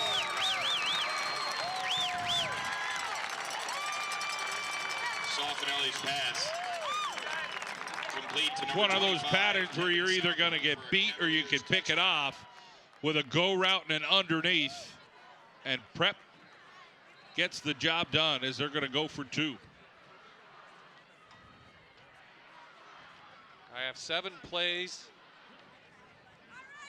81 yards. And Prep can do it quickly through the air. That's the difference, I think, coming into this game, John. If Scranton had trailed, it's a little bit tougher because they like to run the ball out more. Of course, McCarthy could break it off. But if you're Prep and you're down, you have that passing attack. You can get back in it quickly, and they have. Plenty of time in this game. Late man running off the field. Stefersky, no flag. So Finale looking. Got a guy in the... Had him in the 2-point conversion in the end zone. Belardi in his hands, and it falls through. And that's about the way things have gone tonight for Prep. But they do get a touchdown, and now they've cut the lead to 10 shortly into the 4th quarter. So Finale doing it with his arm here late in the game. Hooking up over the middle with Sample. Sample underneath. Able to sneak this into the end zone. 29-19.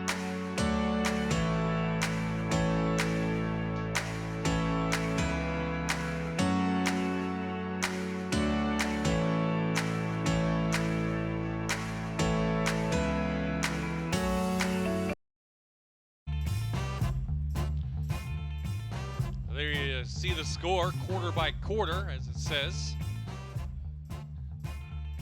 Scranton had the 22-7 lead at the half. They both exchanged touchdowns there in the 3rd quarter, and Prep just scored now, cutting the lead to 10. So Prep down 2 scores, and if you're Scranton, you got to get the ball on the kickoff. They do. One of the up men gets it for Scranton.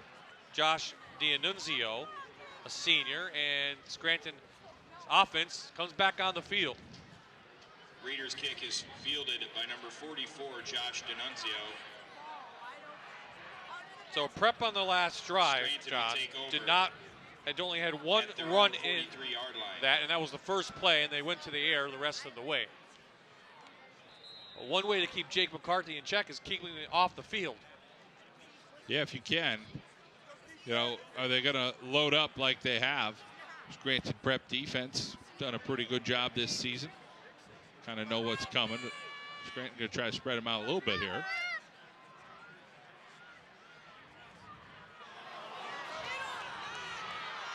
McCarthy, 2 tackles missed, up inside Prep territory all the way to the 35. Well, you can bring a little bit of heat, but you better make the tackle. Will Mulligan comes off the corner, but watch McCarthy sidestep him. Not going to one-hand tackle him, and he's frustrated. And McCarthy able to get downfield and get into Prep territory.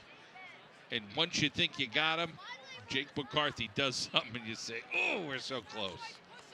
22 yards for Jake McCarthy. That's what Scranton will throw at you. Just when you think you got him, it's like Houdini. Another missed tackle by Prep as Stefersky shoots through, and about 9 yards again. The museum wasn't too far from here, Houdini, right? No, not at all. Right up the road of Providence and North Main Avenue. If you want to check it out, but Jake McCarthy on the carry. Prep though, dismissed tackles. Yeah, you have them. Jake's just that elusive. I would, even if you're up 10 here, I'm running this clock as long as you could every play, getting it down. I know you can't see it, but take your time. Till you see that referee's hand in the air, I'd snap it every time at that point. You want to shorten this game as much as you could if you're Scranton, knowing that Prep just has that resiliency to throw the football and make plays.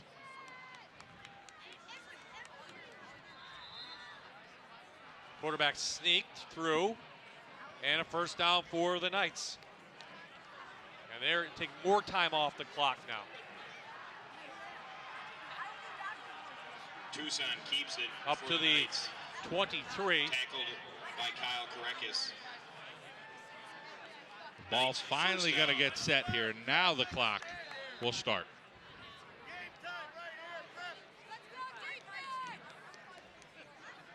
Both quarterbacks bringing in the plays tonight.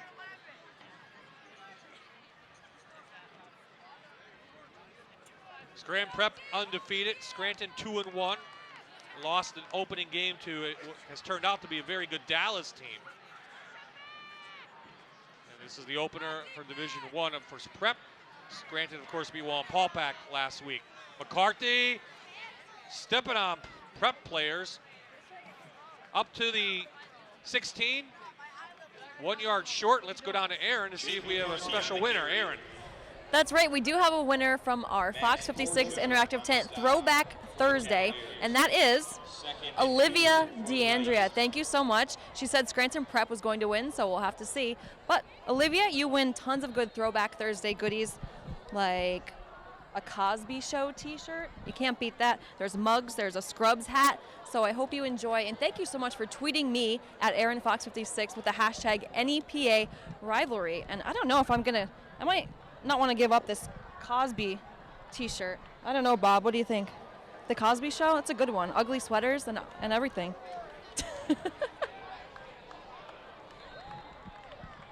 Big hit on McCarthy on that second down play. Stefersky not going to miss that time. Also Belardi in there. McCarthy he actually lost a yard, so third down coming up. Well, the good thing for Scranton is that runs more time off the clock, even though you didn't get the first. So they want to convert. I'm sure it's 4 down territory here for the Knights as we're getting under 8 minutes to play. So really a few minutes now here into this fourth quarter as Prep just scored. Go away.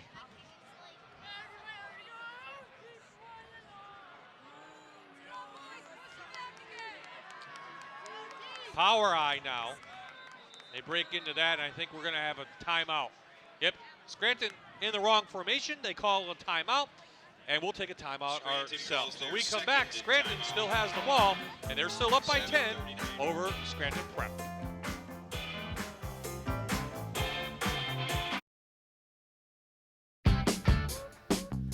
Today's My Network TV Rivalry of the Week matchup between Scranton and Scranton Prep, also available for purchase on DVD or Blu-ray. To order a copy, go to myfoxnepa.com or call 570-970-5658. Scranton out quickly on this third down call. Couple big blocks. McCarthy using the power game this time. Inside the 10, first and goal Knights. You knew he was getting it, but you couldn't stop him. Jake McCarthy carries for a Scranton first down. Look at the big block over there by his big tackle and his fullback, Paps. So a nice job by Khalil Reeder, 6'3", 286, getting a hat-on hat. And first down Knights. Scranton Prep's Kyle Karakis, the linebacker, did get a hand on McCarthy, unable to take him down. So the Knights not in any hurry. Keep winding that clock down. They can extend their lead if they can punch this one in.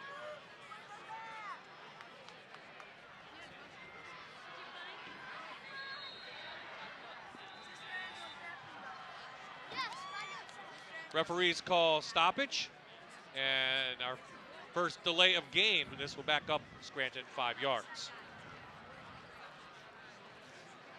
I don't remember seeing the ref put the arm up over there. That's what some of the coaches are saying. You know, was supposed to put it up when there's 5 to go, and of course there is no clock on the boards over here. They're not working.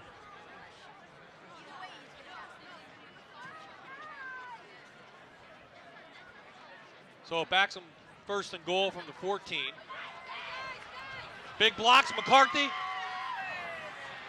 goes in for an easy Scranton touchdown.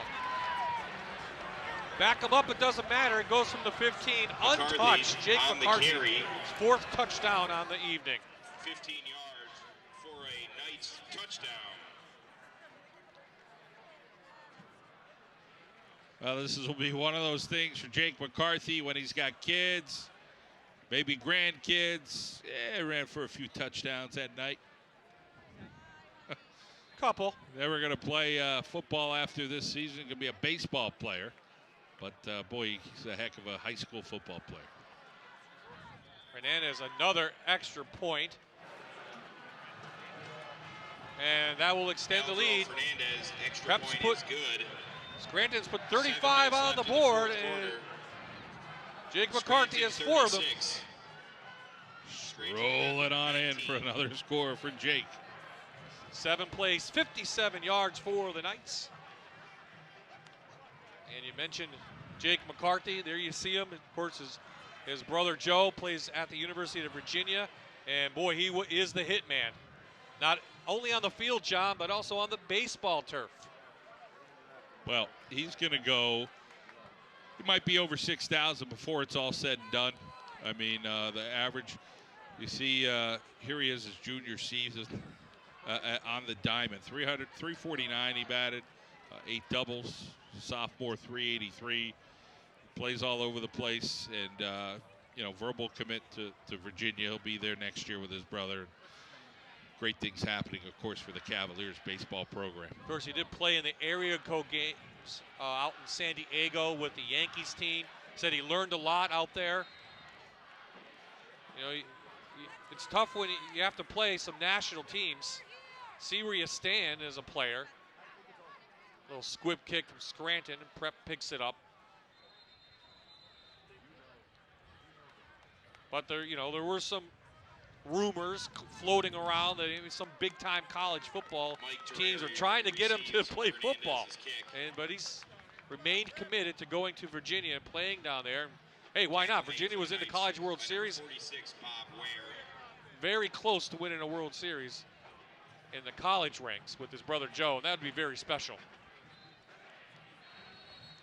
Yeah, I mean, it'd be hard for somebody to convince him to be away from his family, because that's number one, and the McCarthys are close-knit.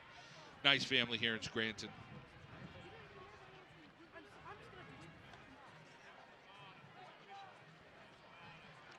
So 6:53 remaining. Prep down now, three scores. We'll see a legal motion call from our referee tonight.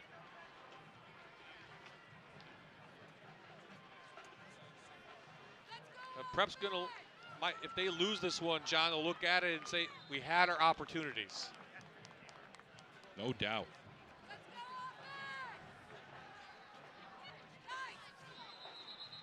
So Finelli, it's his receiver out there, Dan Timlin. Finelli's pass is complete to His number 10. second catch of the night. He did have that big one in the first quarter.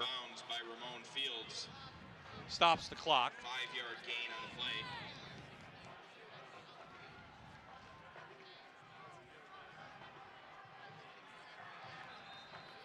Quick one to Ryan.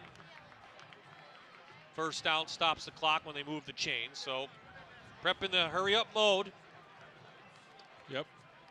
Burns runs through that tackle. Number 31, Dan Ryan. Ball not coming off of Sofinelli perfectly. I think it's hard, being a javelin guy, being a football guy, but a certain way to throw both. And there you see some tight defense from Pabst. I think they're going to call. I think it was O'Hearn, 59, who held up Sample. Flag comes in very late, trying to set up a screen pass or so. So pass interference, so we'll actually gain more on the penalty than they would have had to play. They let it go through. So now Prep inside Scranton territory at the goes up to the 43. Flag on the play, penalty against the Knights. Prep up quickly now.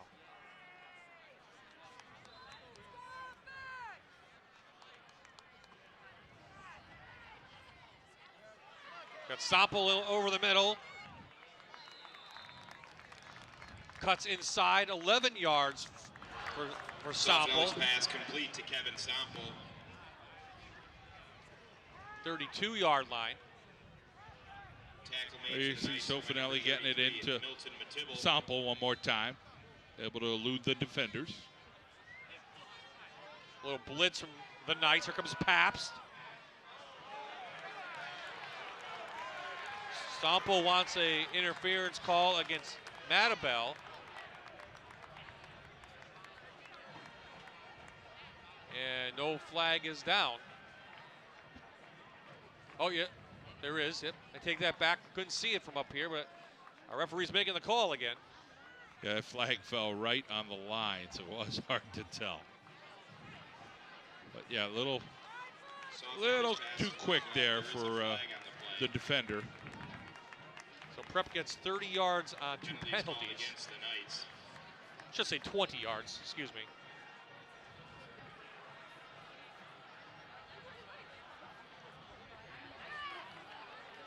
They're gonna say it's a catch out there, I guess, and out to Timlin. About the 10-yard line. And you see he's stretching out. Yep. Him and Bellardi have been cramping for about a quarter, but not keeping them down. A little cooler tonight. Lost the handle. Got Sample. He was draped by Pabst, but first and goal, it looks like, for the Cavaliers of Scranton Prep. It is. Charlie Pabst makes the 6th play of this drive. First down, Cavaliers. They've had the ball, John, 58 seconds. Oh, there's my boy O'Hearn. There's O'Hearn shooting in. You mentioned it. They tried to get Sample, just couldn't do it. Sofinelli tackled for a loss by number 59. I see the Knights, John. They're a little gassed, but they should be. I mean, you know, they had to do this against Dallas, and here they are a few weeks later. It's that same kind of thing. Picked off. Can they get him? Ramon Fields, his 2nd interception of the night. And there's no Cavaliers even close.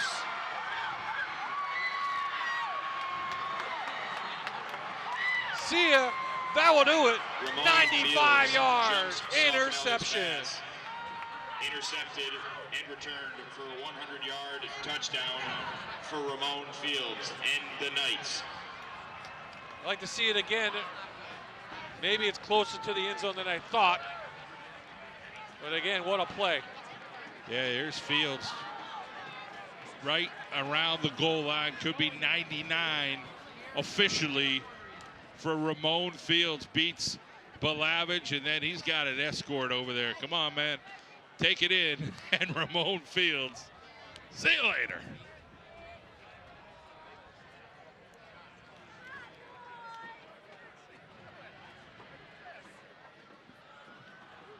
What a night for Ramon Fields. Had a good kickoff return to start this game. And that got Scranton going. They were fired up. And had his 2nd interception, and this one goes through. His 2nd interception of the night goes 99 yards, and now let's join Aaron Dugan out on the sidelines. What a play, Bob. And you can only see plays like that right here on My Network TV. But when you want the best in feature stories, you head over to Fox 56 every Friday night for the Fox 56 Sports Show. Tomorrow night, we have a great show lined up for you. We'll start out with the Lackawanna College football team. They're 2-0 for Coach Mark Duda. They've got some experienced kids coming back, so they're looking pretty good. We also have that Caitlin Lewis story that you got to see earlier at halftime. 3-sport athlete just accepted a scholarship to D1 American University. We'll talk with the Holy Cross cross country team. Our own John Mandola chats with their head coach Charlie Orlando. They're returning state champs. We'll see what they can do this year. Our Who Is segment this week is with Patrick Keating. He's the senior quarterback from Pottsville. And the Riverside cheerleaders show us what they're all about. That's tomorrow night at 11 on Fox 56. Guys, it's getting kind of chilly down here. The wind's picking up. How's it up there in the press box? Toasty. It's very toasty. Toasty? Yeah, very toasty. Some hot chocolate maybe? Not for us. We're good to go, I think. Okay. We need water. You can wander over and get some hot chocolate if you want, though. So she had a nice view of that interception. It was right in front of Aaron Dugan on the sidelines. And Knights defense have done it all night long. You could say Scranton Prep, I think, John, yes, they had opportunities, but the Knights defense really stepped up tonight. They did.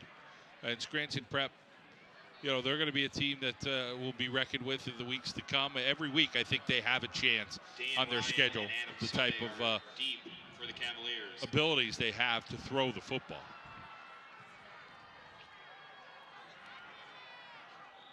Scranton again lost the first game of the season to a good Dallas team that liked to throw the ball a lot. Coach Marichek thought his team would play better tonight in the secondary, and they have done that. Covered by number 20, David Horvath. You know, Scranton, they have some good senior leadership out of this group. The Gorton kid and Marichek is a junior, I'm sorry, but Marichek's kind of a leader. And then you throw in McCarthy and some of these guys. Granahan's a junior who's pretty good. But up front, you know, they got guys that can make tackles like O'Hearn. And we've named Ruddy a couple times tonight, too. That particular play, that's Brent Engelman. He's been in on a few. He's a senior. For the Cavaliers. Tackled by number 56, Brent Engelman. Some of the starters coming out and getting some handshakes over there for Scranton. Well, 4:37 and closing, and we'll see some of the backups now for both teams. Jake Ryan now in for quarterback of Prep, and we have a lot of clean uniforms in there as we're winding the clock down. So Prep's offense came in averaging 32 points per game. Right now they only have 19. Scranton, meanwhile, 31 points per game, put up 27 last week, shut out Wallenpaupack. They came back tonight, had a big game, and we talked about, was it all going to be Jake McCarthy? He got his touchdowns, but you know, the rest of the Knights stepped up when they had to. Yeah, and they have that ability, whether it's Ramon Fields on defense or once in a while on offense. He's got big play ability. And then again with their quarterback, Tucson, he's going to get better as he gets a little bit more experience this year.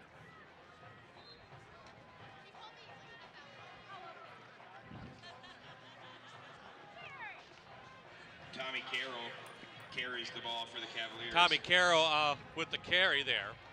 Bob Ware and Jonathan Herrera on the stop for the Knights. So another run there for Nick Donato's team as he's going to worry about the next game for Scranton Prep, which will be at North Pocono.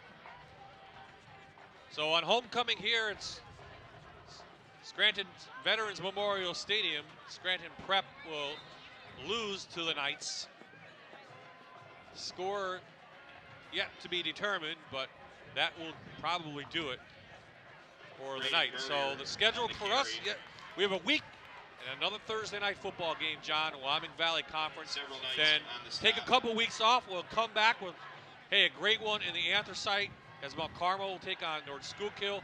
Mount Carmel in the Heartland Conference, North Schuylkill, but that is a big game down there. Schools are just miles apart, and then we'll come back, check out some more Division I football here in the Lackawanna Football Conference as Wallenpaupack heads to North Pocono. We're looking forward to seeing a few of those games, especially next Thursday with Hanover and Northwest at 7 o'clock start. So I'll give you another Thursday night game. Tough luck for the Rangers. Of course, Hanover lost last week, a tough game to Old Forge. They play tomorrow night again. And so Northwest, though, has been besieged by injuries as we have a timeout on the field. Just trying to get a player on the field. And they do. They get a tackle out there. Scranton takes their So, final timeout. well, check out the Scranton Prep schedule. And again, they'll be in the thick of things in AAA. There's no doubt about it. They head to North Pocono. Paulpack's a very good team, but 3 road games now. They're on the road most of the year. Of course, tonight's a home game, and they moved, and Dunmore was a home game early on. They moved that to Friday night at Dunmore, so they'll be on the road, and then they'll come back, play right here. Last 2 games of the year against Delaware Valley and West Scranton will be Saturday games at 1:30 kickoff. Well, none of those games are in the bank for Scranton Prep, and Nick Donato knows that. I mean, he's a veteran coach. He knows each and every week in the Lackawanna Football Conference will be challenging, but you know, if things go well, like they're capable of for Prep, it should have a very good season the rest of the way.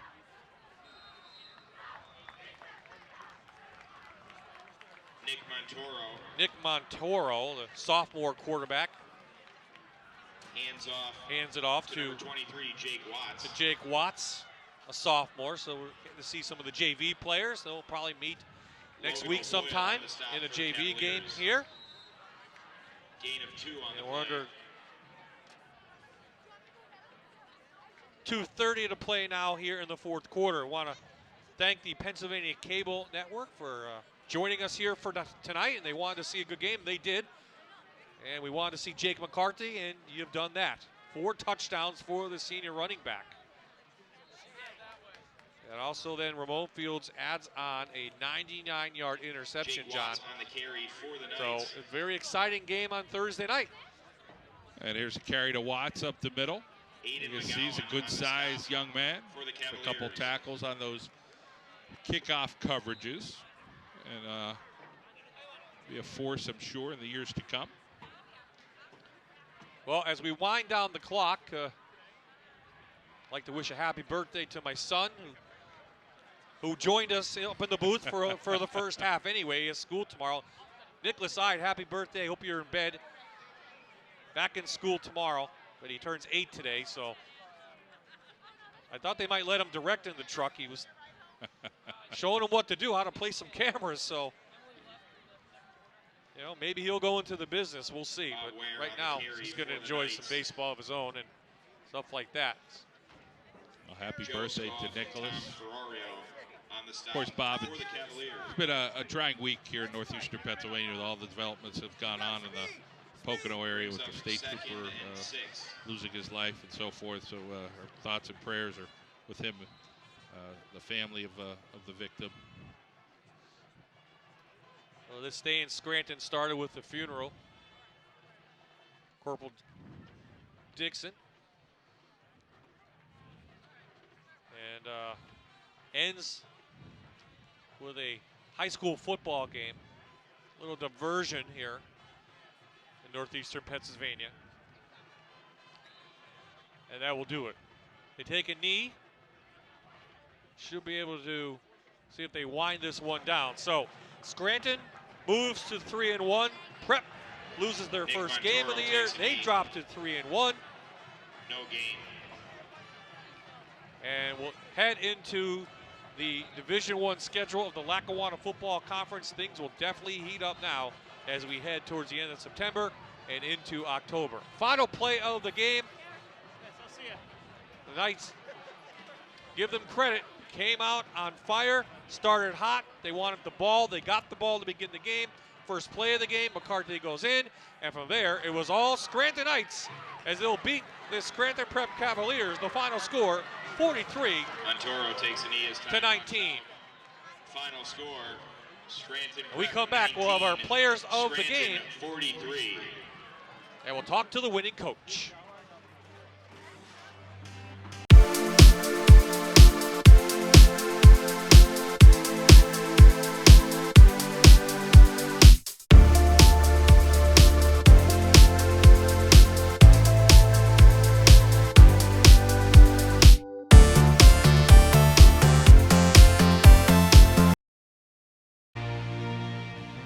The fans from Scranton High School are happy. Their team beats their rival from Scranton Prep. The final score, 43-19. Bye-bye, John Mandola, and Aaron Dugan's down on the sideline, and she has one of our players of the game. Aaron? Well, Bob, I'm actually here with both players of the game, the Harry's U Pullet players of the game, Ramon Fields and Jake McCarthy. What a night for you defensively. 2 interceptions, but tell me about that last one. It happened right in front of me. It seemed like you read him just perfectly. Well, yeah, I know they're trying to get in the end zone, and they don't go to the back of the end zone. They're just trying to get right in the front. So I saw him turn around, came out of my back pedal, and picked the ball off. Put the afterburners on. How good did that feel? 99 yards. It felt great. Good way to end the game. Yeah, and just defensively, you guys were so solid tonight. Was that the plan coming in? Yeah, we knew we had to stop the pass because, their quarterback is great. They spread the ball around. We knew we just had to stop the pass, and if we could do that, they would have moved the ball. All right, great game tonight. Thank you. Moving on to Jake McCarthy. Jake, you knew the target was going to be on you, trying to stop you, but it seems like you really spread it out a little bit and got some guys involved that did some great things. Yeah, Ramon Fields is pretty good. He really stepped up today. We just tried to run the ball. Sometimes it didn't work out, and they took over on the defensive side of the ball. Holding Prep to 19 points is really important. Nick Soffinelli is a great quarterback, and they passed the ball well. But I think we were really focused this week, and we came out on top. Yeah, they came in with a average of 32 points per game, and of course holding them tonight, that's got to feel good. Oh yeah, it feels great. Coach Jack's a great defensive coordinator, and we lost to Dallas week 1, so every week's important. So we're trying to get better each week, and it really helps when guys on my team can step up. Ramon Fields played a heck of a game. John Marichak played great, and both lines, offensively and defensively, just took over. They made my life so easy. All right, well, you got a bunch of people waiting for you. They're chanting your name. I think you should go celebrate. All right, sounds good. Thanks. Thanks a lot. We'll move on to Coach Marichak. Coach, we talked at halftime about how defense was so key. About to get tackled by Jake McCarthy's admirers here. We talked about how defense was so key, and your defense stepped up so big tonight. Yeah, they're a very explosive offensive team, and we had Ramon Fields had a couple big interceptions for us. Our defense is one of those ones. They're going to make. Prep is a good football team. They're going to be able to move the ball. It's one of those things. Don't bend but don't break, and I think that happened tonight. And I'm very proud of the kids. A lot of emotion tonight, and they played their hearts out, and I couldn't be any prouder of them. Talking to Jake, of course, everyone's coming after him. They know he's going to run the ball. He's going to get his touchdowns. But so nice to have those guys step in and some real big plays from other kids. Yeah, Johnny Marichak had a real nice catch and a good run after it. Ramon again had a couple of nice plays for us. Our quarterback, I thought, I kept telling him at the beginning of the year, when you're going to be the quarterback this year, you don't have to win the game for us. But with a guy like Jake, you got to make a couple plays here and there. And I think he did, and he ran a nice offense. And as a whole, I think we're coming together as a football team. How do you keep this rolling now? It's emotional, but, you just got to keep going and take it one game at a time and come back to work Monday. All right, thanks a lot, Coach. Thank you. I appreciate it. All right, back to you guys. Well, thank you, Aaron, and thank you to the Scranton Knights for joining us. And, it was 43-19 is the final score, but it was closer than that in the third quarter. Yeah, and most of the game, Prep just had those opportunities, couldn't capitalize. Credit to Scranton, and the Knights just able to put the lights out. Well, they are rolling right now. They head to Valley View next week, and their defense is playing well. They got McCarthy's wheels going. They're going to be a team to be reckoned with. Yeah, they have those guys like Marichak and O'Hearn up front, and the guys like Ramon Fields who are making plays for him. So, they have enough guys to get the job done. It's just a matter of some of those close games. Can they outscore people? Okay, we have some thank yous. Of course, we want to thank you across the Commonwealth of Pennsylvania for joining us on the Pennsylvania Cable Network. We appreciate you partnering with us, and I hope you enjoyed tonight's game. You wanted to see Jake McCarthy. You did 4 touchdowns from him. We want to thank Coy Wilson, one of our camera people, Jeff Nelson on graphics, and our master control operators tonight, Bernie Siemens and Mark Yuracek. So next Thursday, we head to Northwest. We'll see you on Thursday at 7 p.m. right here on My Network TV. They take on Hanover area. The final score again here in Scranton. The Knights beat the Cavaliers 43-19. So for the entire Fox 56 sports crew, for Aaron Dugan, for John Mendola, this is Bob Ide signing off from the Electric City.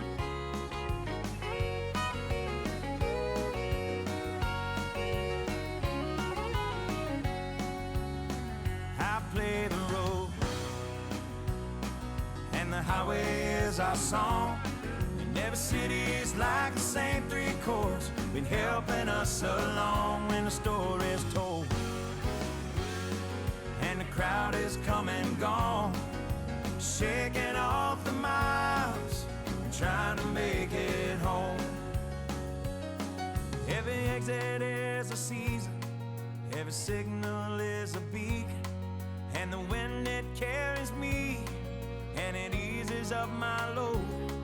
Every day I drag the turns, but every candle still burns, and every lesson I have learned brings us closer to the crowd. I'll play the road, and the highway is our song. And every The city rivalry is of the like week on My Network TV is brought to you by McCann School of Business and Technology. And the crowd is done and gone.